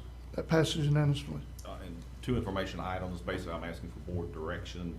The first is on the Buddy Ward Reef Grant. I'm of the opinion that when the board approved the grant application, that included within that authorization was the permission to go ahead and advertise once all the paperwork got in order. Paperwork's in order as far as I'm concerned. We've got a little more tweaking to do, but I think we're ready to advertise the RFP. And unless the board thinks I'm incorrect on that, we're going to proceed forward with advertisement. Okay. So pleasure of the board? No. Oh. Unless there's some action that. Do we need to vote on that? Then I'm or- moving forward. Okay. Okay, we're good. I think that's what the board wants you to do. That was my interpretation, but it's also your grant. I want to make sure I was is correct and not wrong. Yes, sir. And then the next is I need some board direction on this airport advisory board business. The board told me to have a 5-member board. I've gotten from the Friends of the Airport multiple phone calls and emails to have a 7-member board. I just need y'all to tell me what or how you want this board to be structured. So I'm asking for Just some like it direction. would with none. Mr. Chairman, are the 2 additional, are they supposed to be alternates? Oh, no, ma'am. They want to have a 7-member board. This board had told me 1 member from each district, a resident of that district. The proposal would extend that and have 2 at-large members for a total of 7. I mean, I can draft it up any way the board tells me, but, I mean, you told me 5. The Friends of the Airport have said they want 7 to be considered. In addition, I don't know if we're watching the same email, they also want authority over the county's helipads. And they don't want it to be a airport advisory committee think or I've seen council. that. They want actually an authority, a board, where they have decision-making. Yeah, that's No, news. it's way different from what we talked about before. You know what? See, we tried, you can't get along with people. They steady demand, steady Go back to none. We just, I make a motion, we don't have none of it. I don't think it's an authority that this board wants, just an oversight relative to the aviation operations in the entire county, helicopters included. It would also seem that this advisory board with 7 members, in addition, isn't there 2 non-voting ex officio members to be there? One would be the what's the? Yes, so the we're gonna make it FBO, 5, and the we're other gonna one make would it be- 5 members, and we Yeah. have 2 ex officio, which one would have been from the FBO, and the other would have been the airport manager. So that's the people they would have turned to if they had questions, or they needed questions answered about the airport, you know? So that's what the Mike. board, that's what this board agreed to, you know? Mike, 5 and 2. Let me clear.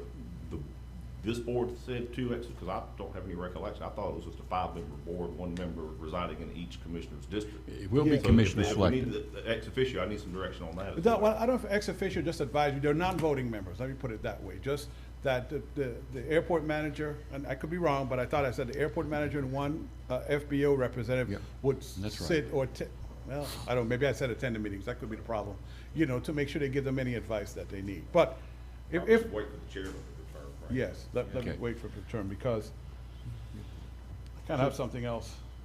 Okay. So this would be a board, So, I'm sorry. and it would be 5 members, 1 member No. selected by each, from each commissioner's district. And Commissioner Lockley made a motion not to proceed with the Airport Advisory Council. Okay, So I don't know if you had a second as yet or not, but I think they might have been waiting for you to come back. sorry about that. I apologize. And I'll wait to see if there's a second before I have another Sorry. So something the else. motion he made was to not proceed with the AAC, airport, okay. yes. All right, so we have a motion on the floor. Do we have a second? Second. We have a second from Commissioner Parrish. Any discussion before we vote? If I may, if you remember the last meeting, Mr. Kirschenbaum called and he had some ideas or some issues. He talked about the runway and stuff. And Commissioner Bolt had asked that I contact the airport engineers, AVCON, and Mr. Puckett, the airport manager, to discuss these issues, which I did. We had a meeting. And one of the things that came out of there and from AVCON is that he said, similar to places like Calhoun Airport or Marietta Airport, what it sounds like you guys are actually asking for is not necessarily an airport advisory council, but his term was an industrial development board or council, which helps create opportunities and job opportunities at the airport. And those 2 cities have something like that. And you guys talked about this morning, logistics and all that. So that blends right in. He said there is a trend of, instead of having AACs, this is starting to happen more and more. Calhoun County does it that way. Calhoun County and Marietta Airport is the same way too. They call it something slightly different, because I looked at both, but yes. So it's more like what, especially what you, Commissioner Ward, was talking about, getting business people economic opportunity at the airport, and those, you know, to create job opportunities out there. I'm just letting you know, oops, that's something that was recommended that we look at by AVCON, by your engineers, that other airports that they're dealing with have that trend going on. Mr. Chairman? Yes. This comment certainly is appreciated as a new idea, but this is a deflection of what the spirit of this airport advisory board is. Airport is airport is airport, and there are many things that happen within that property. One is industrial growth. So I don't want to muddy up the water by calling intention of what we're doing anything other than airport and airport work and airport intentions. Any more discussion before we vote? So let's be sure what we're voting for again. Well, I was, sorry, I apologize Sure. for having to Sure. excuse myself. Sure. But I was told that the motion was to not go forward with the creation of an airport advisory board at this time. Is that correct? Correct. And that was what was seconded. Did that answer your question? Yes, it did. Thank you. Just making sure. Any more discussion before we vote? All in favor? All opposed? No. Aye. That passes 3-2, Jessica. Let me make sure. Mr. Chairman, that's- What did we just that pass concludes my again, to be report. sure? Did we just abolish the airport board, or did we pass No, it? we agreed to not move forward with creating an airport board at this time. We don't presently have an airport advisory board. Right. And we just trashed it right now, right? No more Sir, there's airport nothing advisory to board? trash. We don't have one. Yeah, I understand. Okay. Don't have one, and we're still not in favor of getting one, is what I just heard everybody say. No, sir, I think that'd be a mischaracterization of what Okay. just took place. It just feels that way, though. But, well, the intention is, if we're gonna have an airport advisory board and have community buy-in, it has to be community buy-in.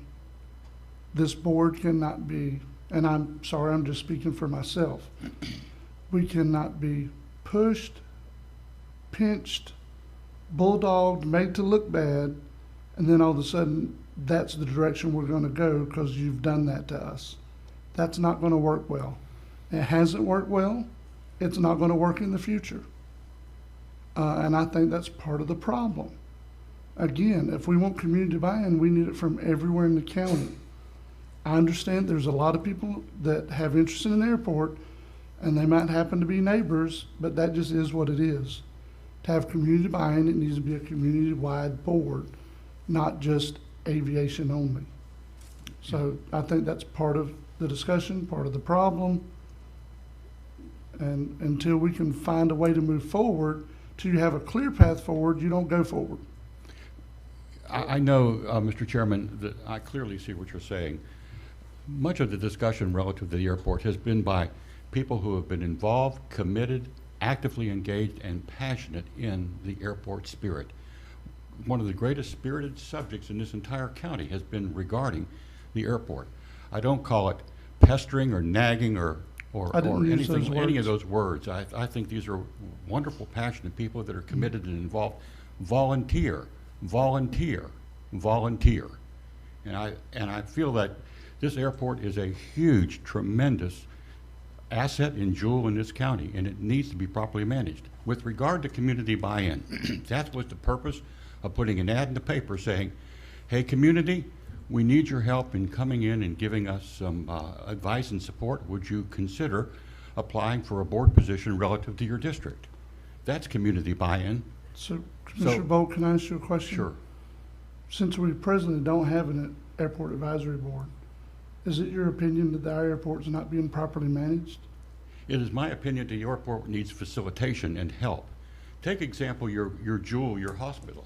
Your hospital is being managed by a board of directors. Mm-hmm. And I believe that to complement that airport with its management as it currently has, more heads are better than a few. And the spirit of that board is to bring in more help to facilitate many, many more things that can happen to that airport, just like we have our board that helps our hospital. Right. And on the hospital board, we all have a member on that seat. Say that again? On the hospital board, we all have a member on that board. And that's why we're going to put an ad in the paper to ask for members on the board for the airport board. I think that's public involvement. We just haven't even gotten there yet. We have public involvement, and we have public involvement on the Weems board. And on the Weems board, you have a seat on there. Commissioner Lockley has one, I have one, Commissioner Ward has one, Commissioner Parrish has one. That's all we were trying to do with the airport advisory board. But we just choked it. We didn't get there. We just now choked it. Because all of the feedback we've got, or not Susan, I'd say all, the majority of the feedback we've gotten is that somehow we're wrong by proceeding with going with 5. So anyway, we're getting I've gotten feedback further we're than I wrong. should, but that's the problem. If we're either all going to be involved in it or we're not going to do it. We haven't gotten to being involved yet. Well, my thing is, we just ditched the board potential to get involved. my thing is, before we get a board, before we even got a board, they telling us, we saying 5 members. Somebody, they not even on the board, and somebody writing to my, they need 7.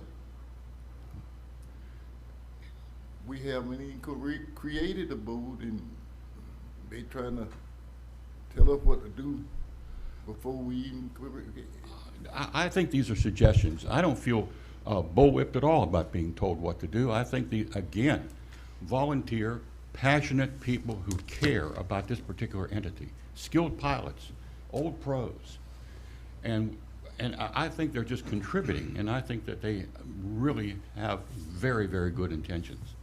Oh, there may be a tone, there may be something like that, but it's outcome that counts, and this commission has just now stopped the potential of good outcome. I believe they skill and all that, what you said, but I believe they want to have their way too. Have what now? I believe they're trying to have their way. They're trying to have yeah. I mean, Absolutely. I don't think this conversation is going anywhere because we're going to have to agree to disagree, Commissioner. I'm sorry. Okay. I think this is going to devolve into even worse situations if we continue to discuss it. We just need to agree to disagree and go on. Oh, obviously, this Because at spirit the end of will the day, always we all have a we will vote be a and we all team going cast our vote. forward, always. I just feel like it's important. As a pilot and other entities that I know about airports, I think it's just important that I express the concerns. That's fine. But we are a team. Yes, sir. Yes, sir. Maybe it could get better in a future date. Come up with something. But the way it's looking now, I ain't with it.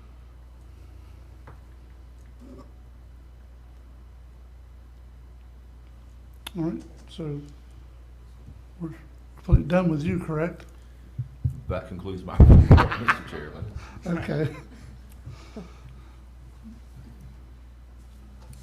I would like to say before this meeting's over with, Commissioner Bolt, if I come across in any way negative, I do publicly apologize. Oh, not at all. That was not my intent.